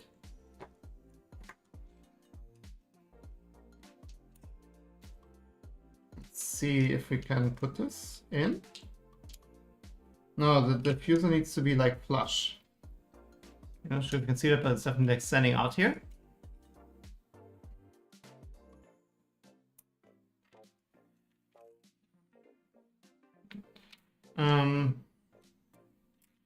Guess we just have to work that in there a bit.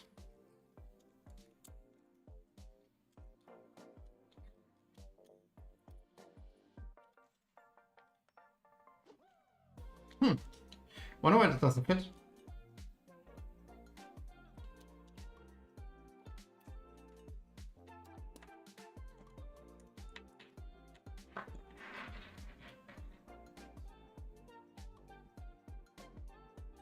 Oh, there is an orientation to that. Now, which orientation is the right one? Where am I? No. No, it's completely symmetrical. Okay, let's try again.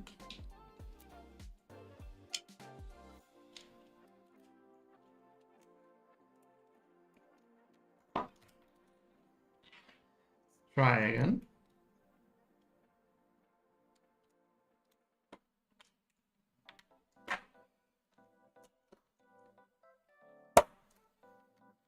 Ah, here we go. Okay. See, now it's flush in there. No.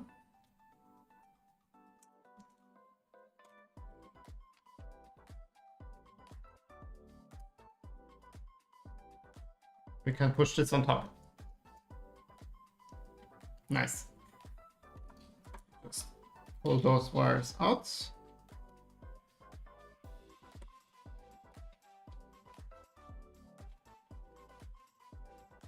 Put them in the cable channel.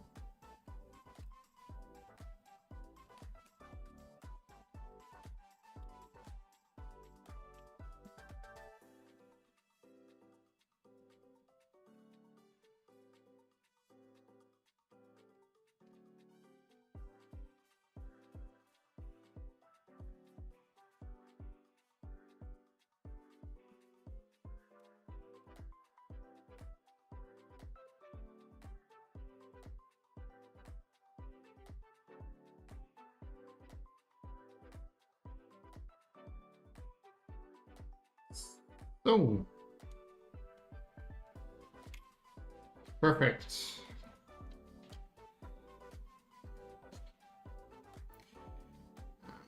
Those.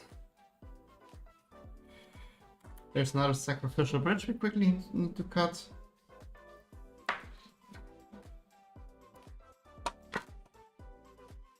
Where those go through.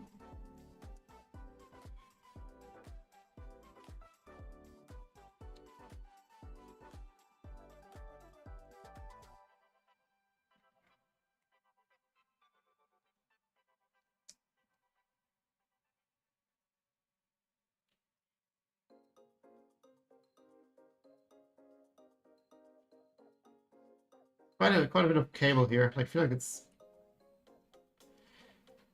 we'll be fine. It's quite tight.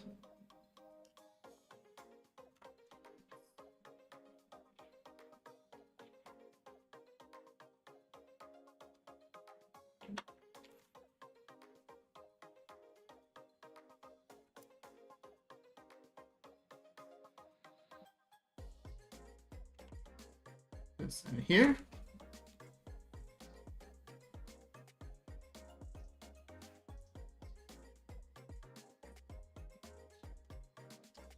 And then I think this should be kind of where we need it, that we later plug it into the board.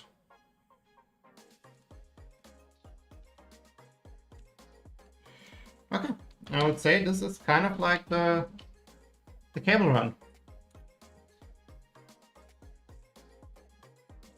Yeah.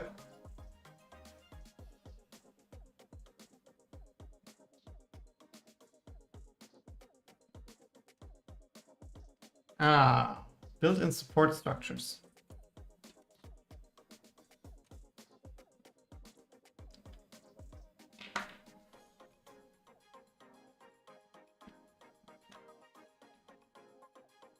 Oh yeah, it broke loose.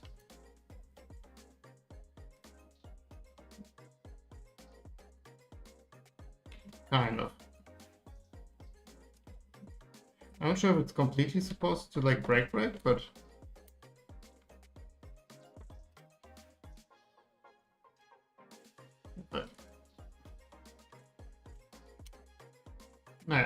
no, it's kind of broken. Okay. You can put this in here.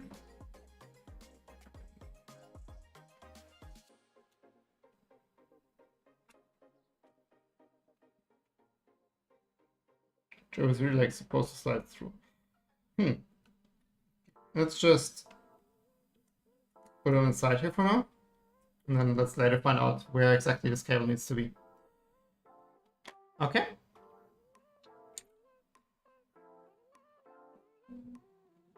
Then the fan.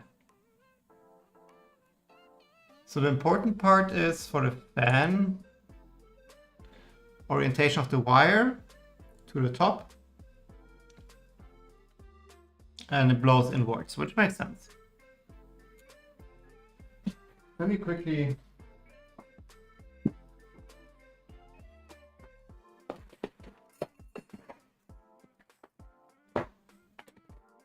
see where we have our fan. Back to the mess.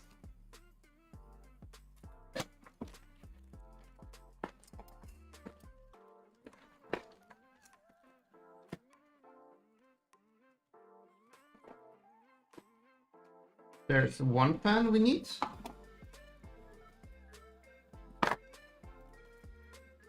That's the tool head board we have to solder.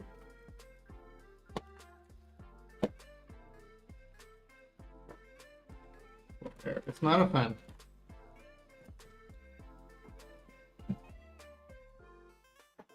Here it's in the other.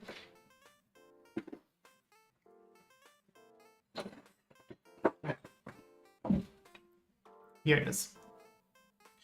Most likely we'll have to extend the wires a bit. That's most likely too short. Most likely it is short. But let's see, what's the orientation? So the cable is in this spot here. Let's just see if we get it in at all. Would be like a good first step, I think.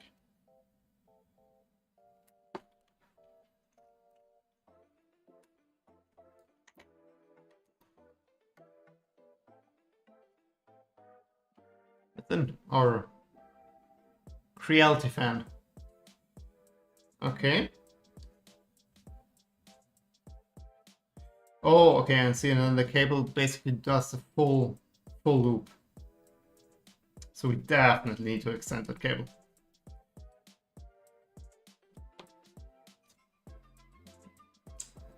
Yeah, it doesn't look too bad.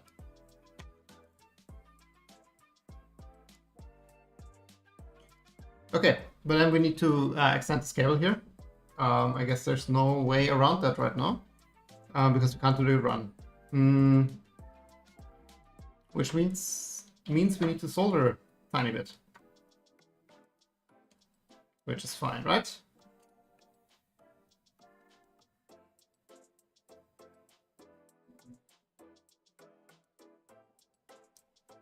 Perfect. Let's quickly extend the cables. But I do need to grab cables to extend because I don't have them here, I think. And then basically I would do the cables, and by the time we're done with the cables, the parts should be done and we can continue with the belts. Then was a little of detour putting in some stuff in here, which is also fun, right? Cool. Let me quickly grab things and then I'm right back.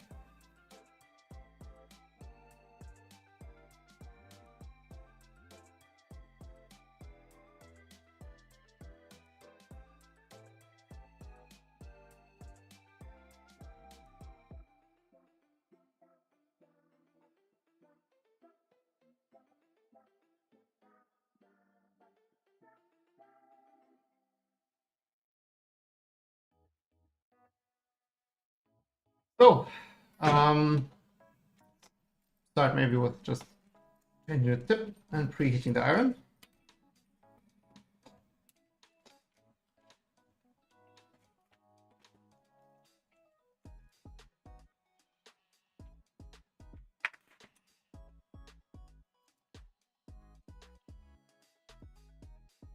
Any questions, like where do we extend it? Like, I mean, yeah, we kind of extend it where we have it here.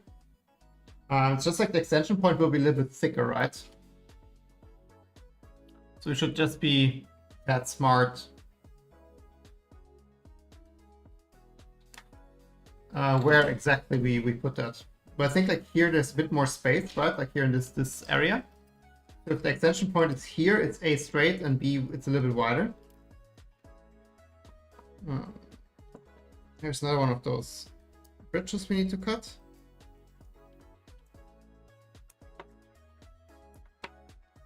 I think if it's like in this area, it's like a really good spot to extend. And it's kind of like where we'll end up. Yeah, see, that fits also in here in the current state. We just need to make sure it's like compact. And then this will work. Perfect.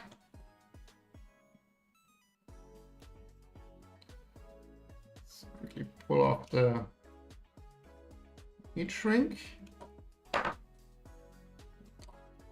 Maybe best just take it out again.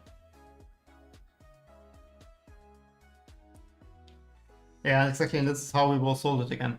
So basically here it's like I soldered it in a staggered pattern.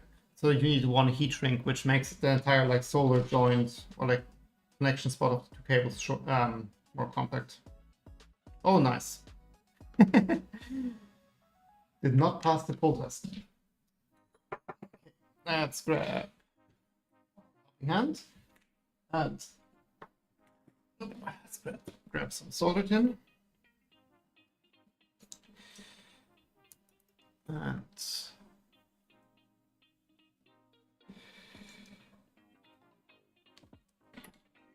just quickly pull it off.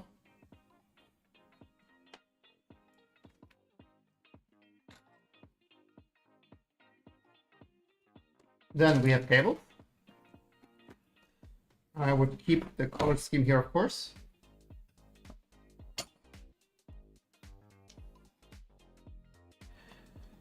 So let's just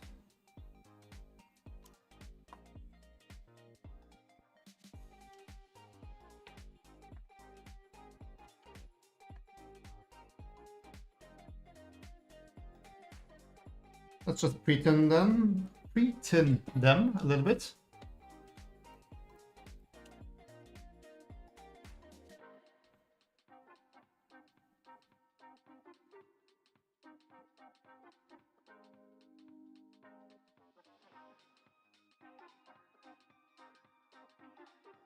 Yeah.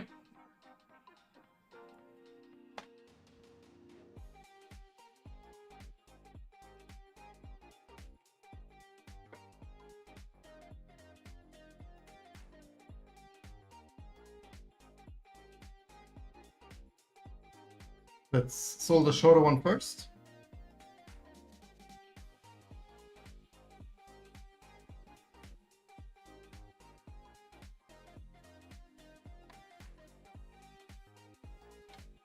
Again, my tweezers would be really helpful. Like, I really have to search for them. Like, what's the same last stream already?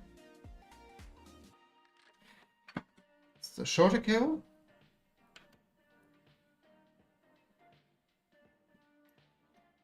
And let's solder the longer cable.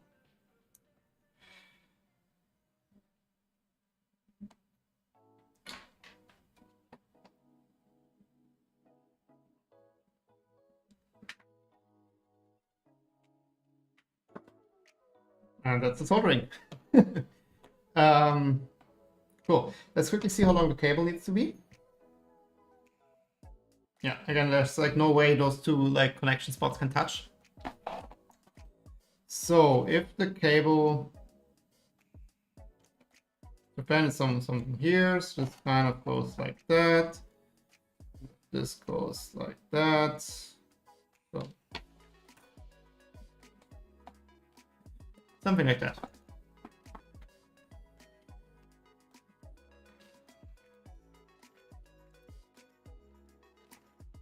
Quickly grab a very small heat shrink. I'm not sure if this one, yeah, this one's too small.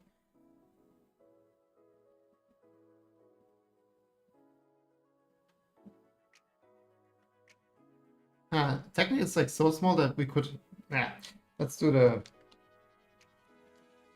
what we did before.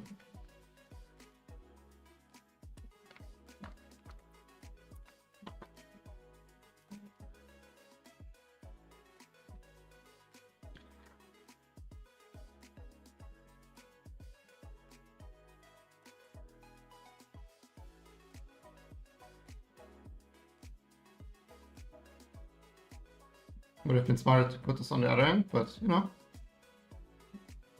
not known to be efficient. Let's see.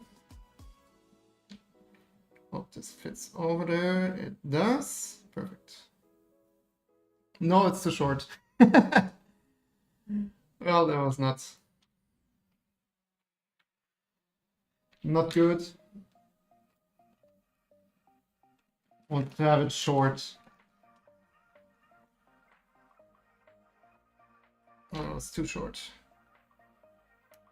Try again with a bit more.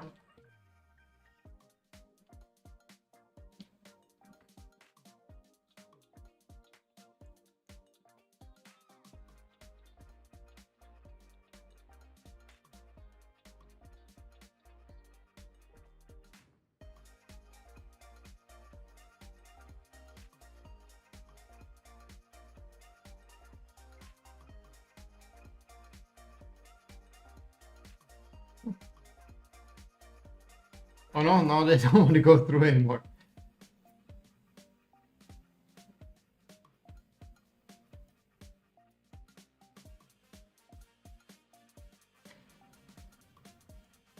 It just worked before? Why doesn't it work now anymore? Otherwise we take like one size. Here we go.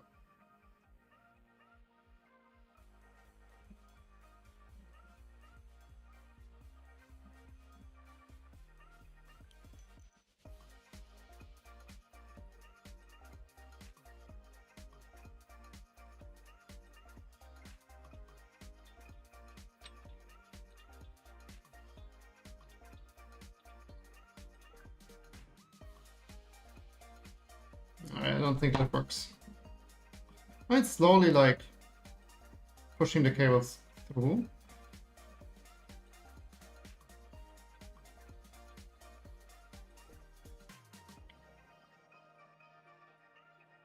The cables are just really soft. It doesn't really help with that. I mean, we are here.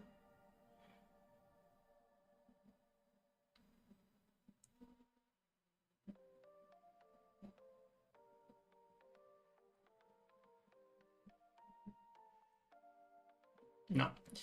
Okay, let's take one size bigger. Otherwise, we're never getting that done.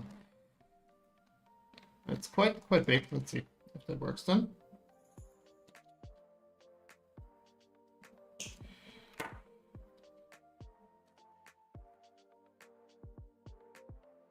And this part is now way easier. So let's just put it on. Have a lighter.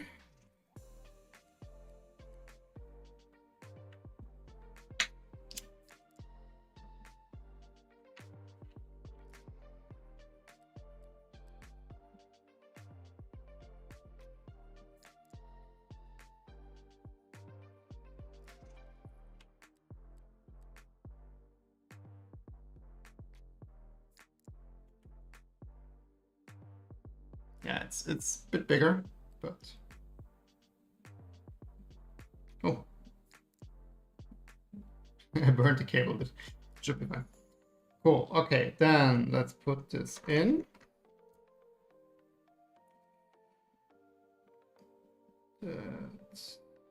Yeah, that fits. It's nice.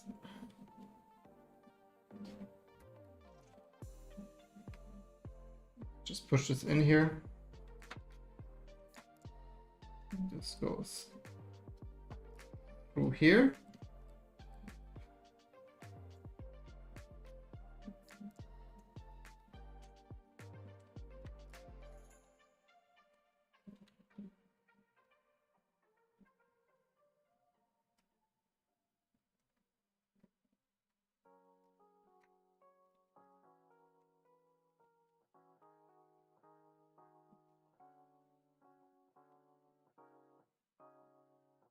That's a lot of cables. It's really cool, like how like all the cables are running inside and you don't see it really. Like from the outside, I mean, like there's no indication that there are like tons and tons of cables running through here.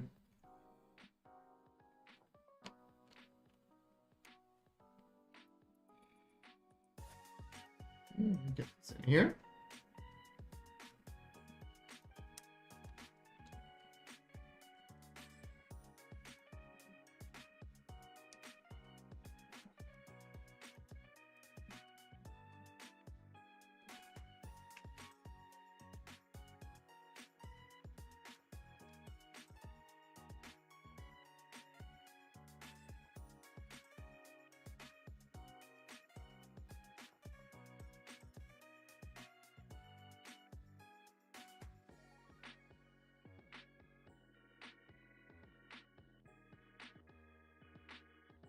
Feels like the cable channel is a bit full.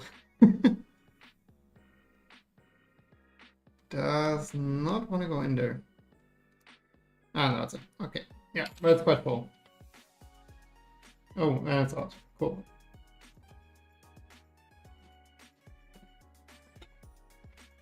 Put the red one in first, and the black one.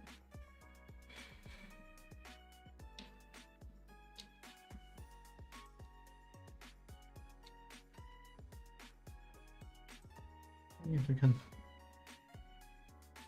put it in.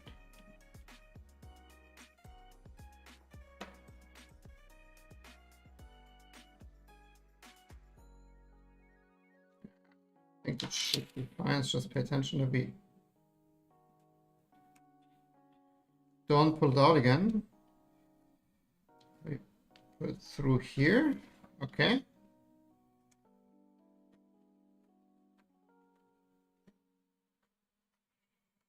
Cool. Whew. All the cables are cabled.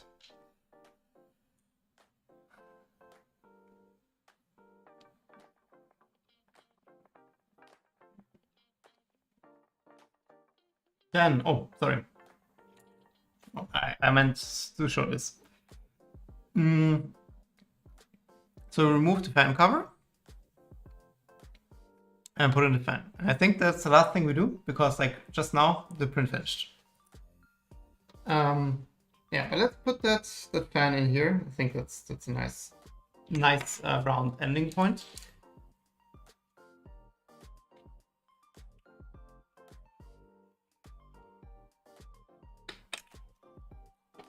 Okay.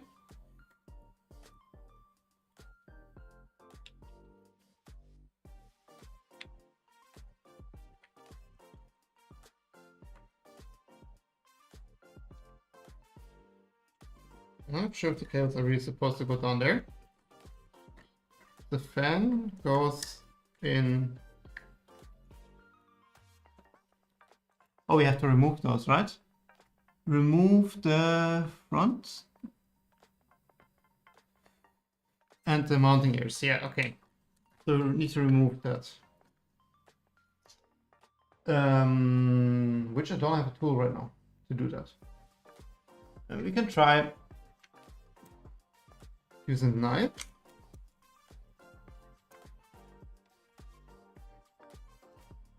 Yeah, it's better to use a saw, which I don't have. Okay, then let's focus on the belts and do that next time. That's already cool that we now have like LEDs and the fan installed. Let's just tuck the cables here, and then this is already like nice progress, I think. Just put it to the side for now and return to to our original mission. Quickly clean up all the things we don't need, all the trash.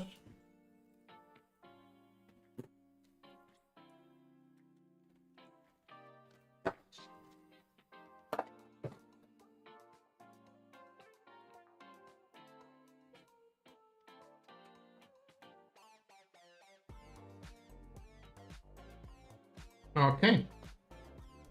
Yeah, let me quickly grab the parts. I'm not letting them cool down now, but should be fine. And we can see how the other side fits. Cool. 1 second.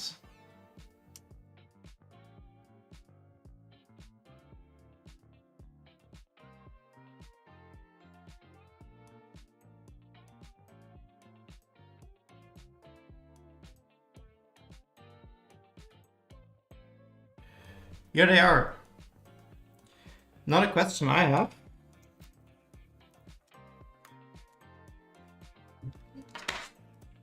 Did I print the right side this time? Yes, I did. So the motor goes in here. That's what we want to see. Perfect.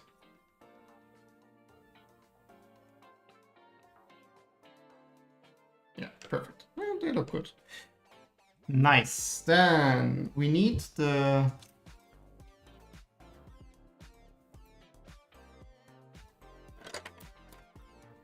what screws did we use there?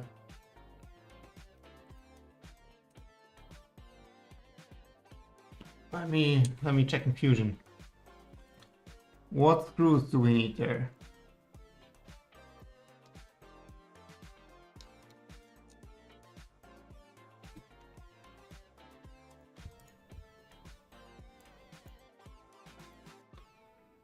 M3x30 we need, so 4 of them, and then this one down here is also M3 by 30. So we need 5 M3 by 30, and then we need the M5s here.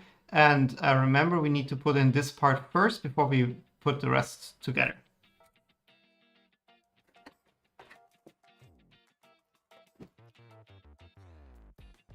Let me grab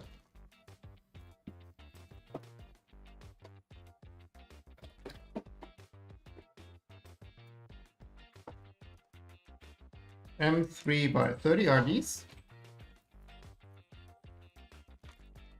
which we need 5 of.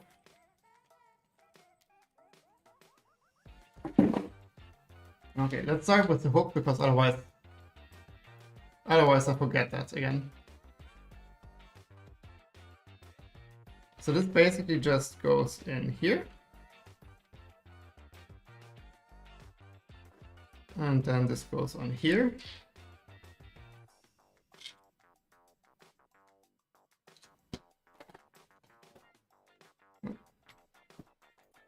I also cleaned up the Anki I'm using all the time.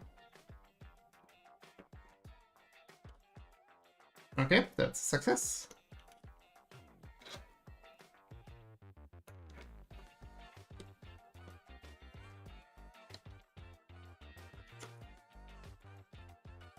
Okay.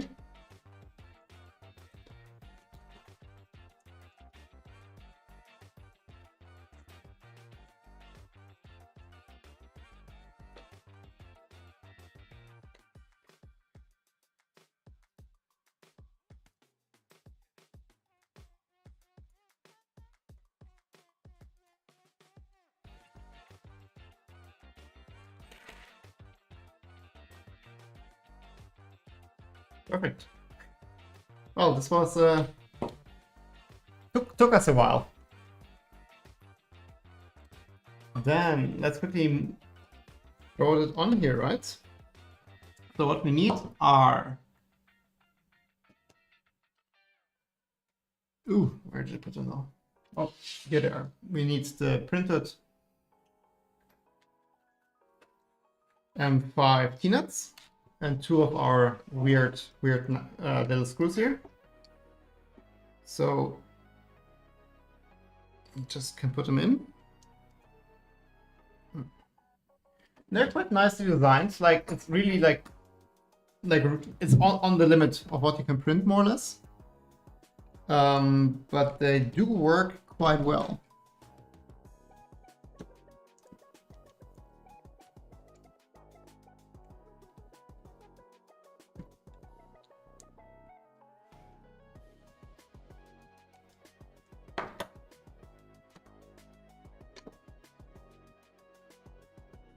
Okay.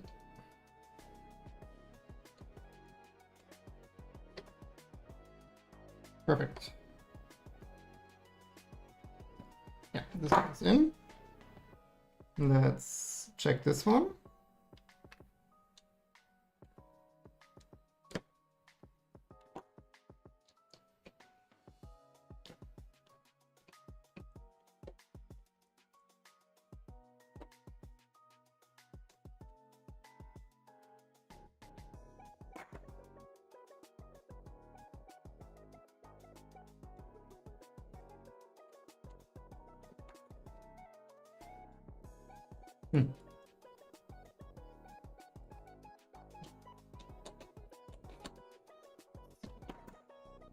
Yeah, this should be fine. Like it doesn't need to be like fully moving, right? Like it's just like the pressure or like the belt tension will pull it up. But let's move that to the front already.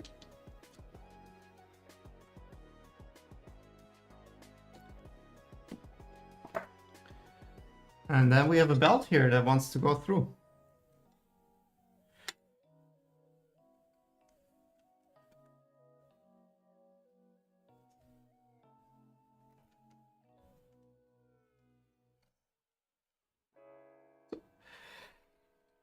Here we go. So now we have this loop here complete.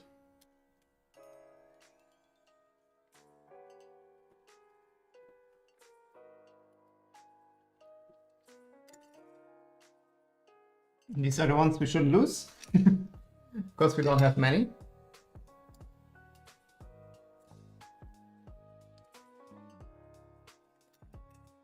Let's put that through.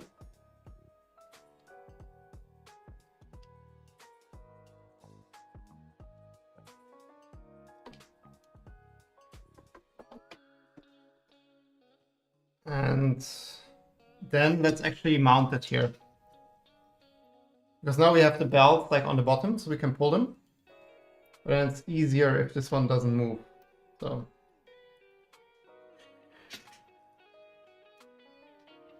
that was a really short time off for that. Let's just kind of like pull it.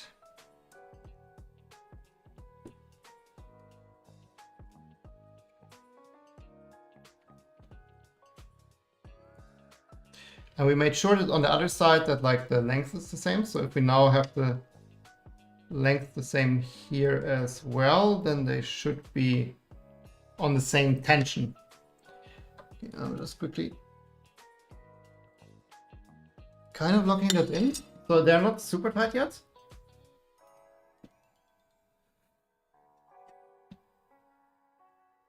Huh.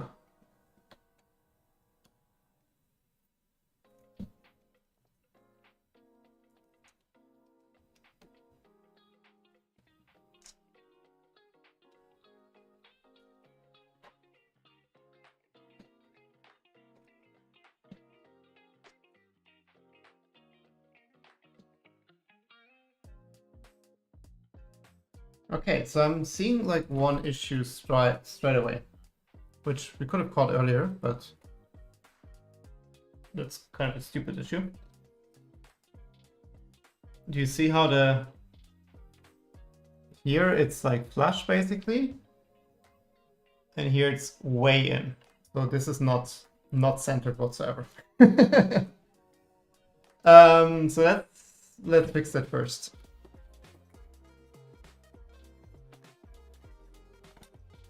Let's fix it first, because if that's not centered, then nothing will work. Just oh, that's the yellow one here. Yeah, I never paid attention because from the back I just don't see it.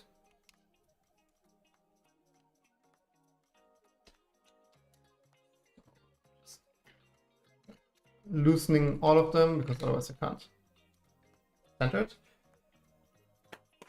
And then let's just check from the front, I guess, to center that. Oh. Yeah, like that. Okay.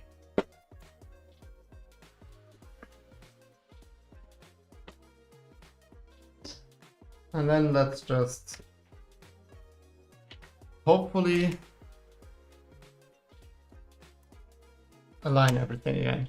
I hope we didn't have, or we don't have no binding issues or anything from that.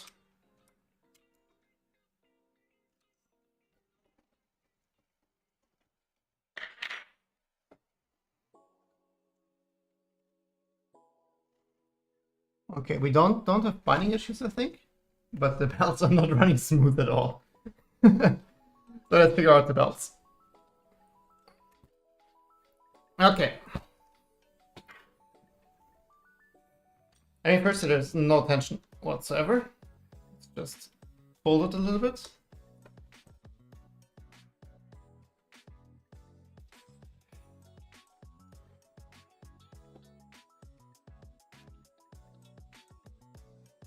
Yeah, if there's tension on it, then it works somewhat fine. But it's still not centered. So basically, here, now there we have like a gap. Like even if I tighten this, like there's a gap between there. But on the other side,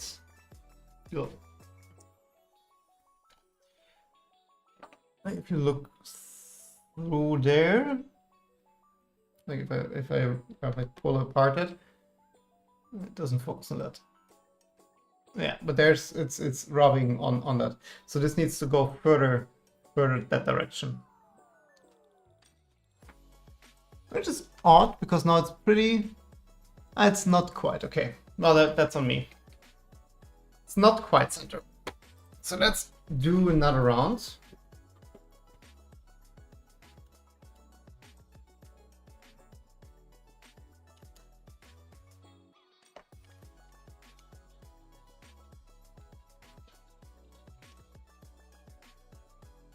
And just push this over ever so slightly. Again, everything to the top.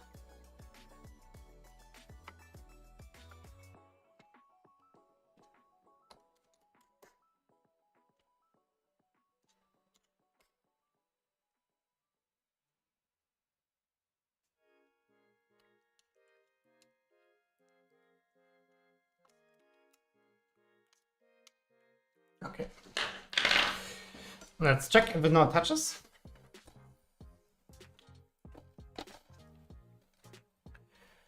I just tighten everything. So this side is fine. You can see it's like there's still a gap. And this side is also fine now. So that seems good. Then let's just try to kind of tension that by pulling on the belts, making sure that they're the same length, and then let's just tighten it, or like lock them in place for now.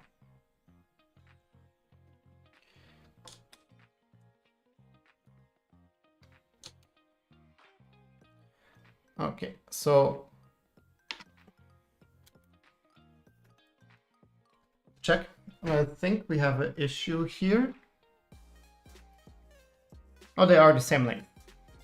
They are the exact same length. Perfect. Cool. So this one doesn't touch now. Just double check this side. It still touches here. Oh god. There's, yeah, it's really hard to show, but I can't push it in. So, okay, then let's do it again.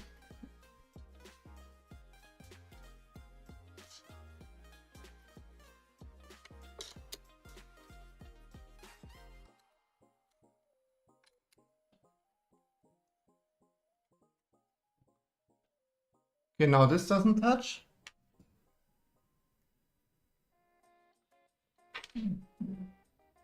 Yeah, it's like, it's really like, there's not a lot of like tolerance. So this one doesn't touch and this one doesn't touch. Okay, so now we're in a good position.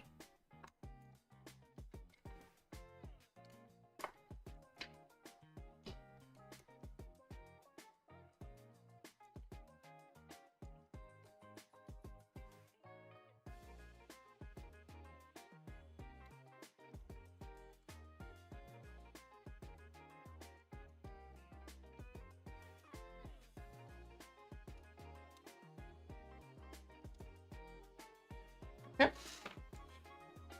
Again, check. So you can push in this one. And this one doesn't touch. Okay, now we're fine. Okay, so, but then I mean, it's not saying this is the final tension we have here. Actually, we need to check like how tight they need to be.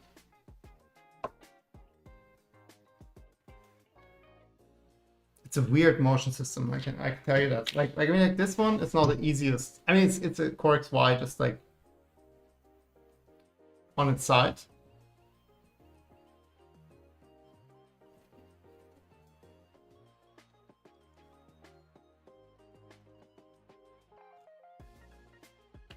And most likely the tension is not that much off.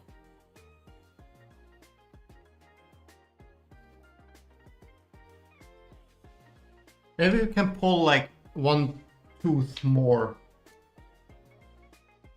Kind of like just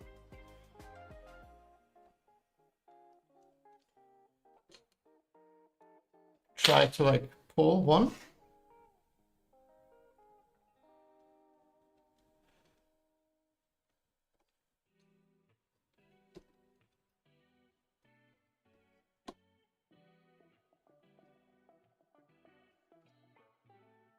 Yeah.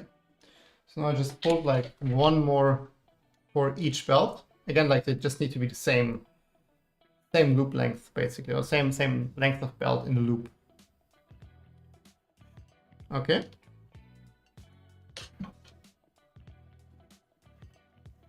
Cool. Then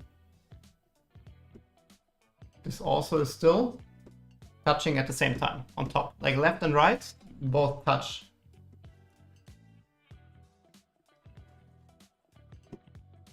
See, that's a lie. So on this side, I can not even sure if you see that, but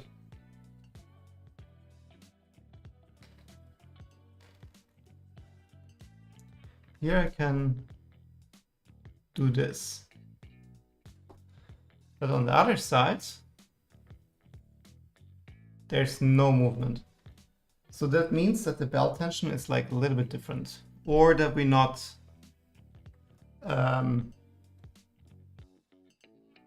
had it quite square.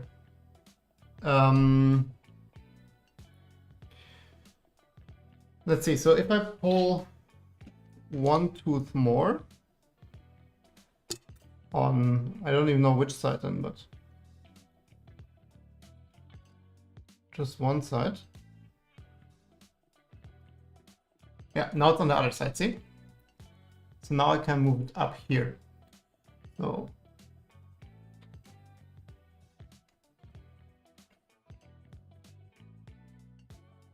now it's good. Okay, so now here there's no movement when I push.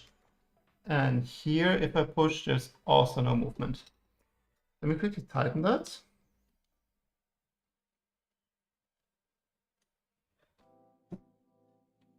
We don't have zip. Then basically what I did now, or what I have now, is that one side is one tooth longer. Let me put them next to each other. Like one side is one tooth longer. So we kind of screwed up when cutting that, maybe. Which is weird, because I think I paid a lot of attention to not skipping a tooth, but maybe I did. But yeah, so basically it's like, if the belt tension is equal on the two, like the tension on both needs to be equal, otherwise like your prints are skewed. But yeah, that's the easiest way to check.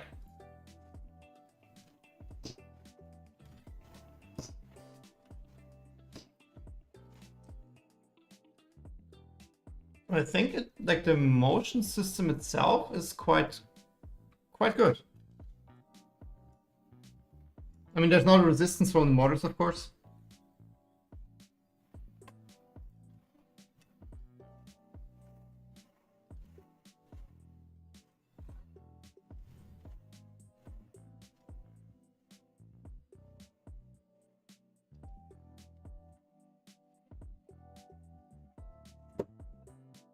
That thing will be so quick in like going up and down. But it's also not binding, which is great. Cool. Let me just quickly triple check that this is like properly tightened here. And then we can get rid of the belts. I don't think we need to cut them like hyper flush here. So I'll just let a bit stand out.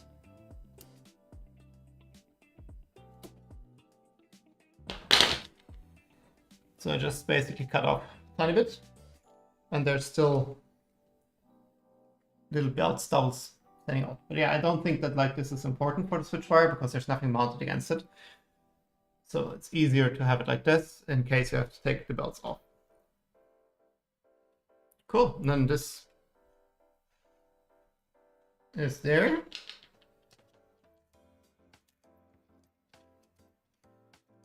And then let's quickly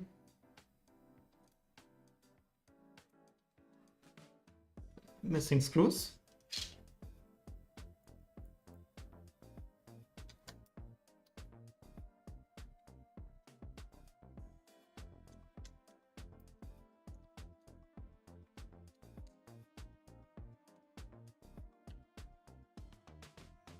Perfect.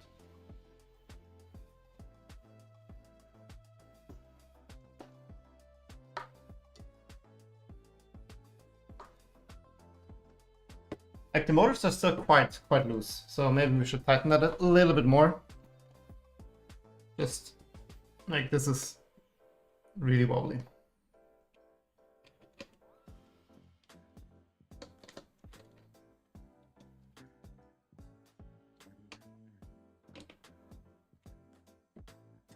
Yeah, I guess this is better. I mean, it always will be a little bit like wobbly with the setup here with the tensioning mechanic. And you can fully tighten it technically, right?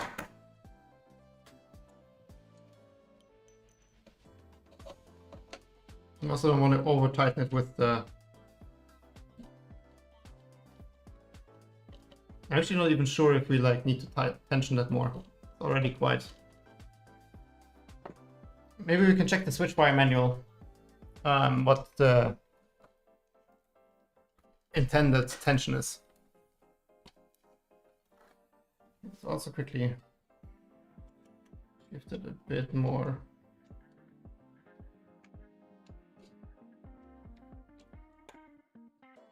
Yeah, I think that's good. Okay, let's check the Switchwire manual. If they give us any hints.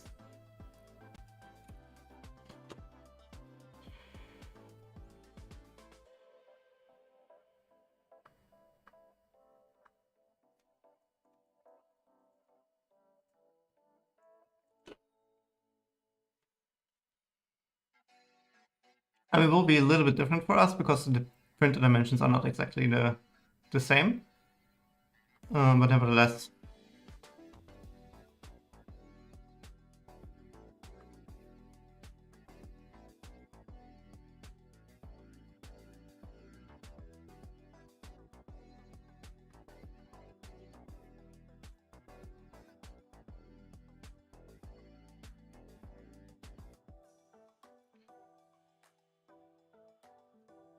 Let's see, here we do belts.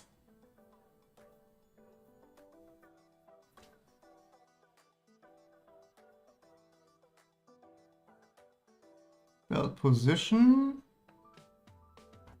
But they do not specify anything regarding the tension.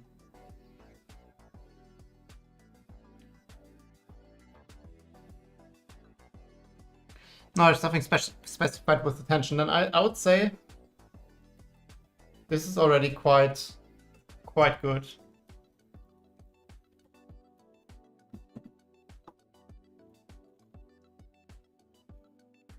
Cool.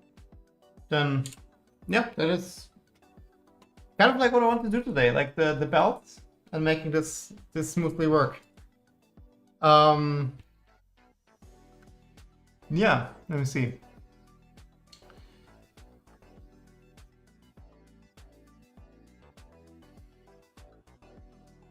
Let me see.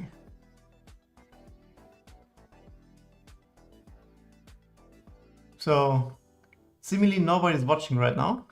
Then I would say I'll call it a day for now, because I for now started something new. I mean, technically could continue this with the self burner. Yeah. I'd rather have the V-shaped extruder placement than prepared, and then we do the one go next sprint, next week. And yeah, then basically the next one would be to mount that and do all the wiring here. I mean, the wiring for the Y-axis we already did, right? That's down here. We need to do the wiring for X then, and Z for that matter. And then we also need to solder next time the PCB board and see if we get that far, like run all the cables and crimp the cables and everything.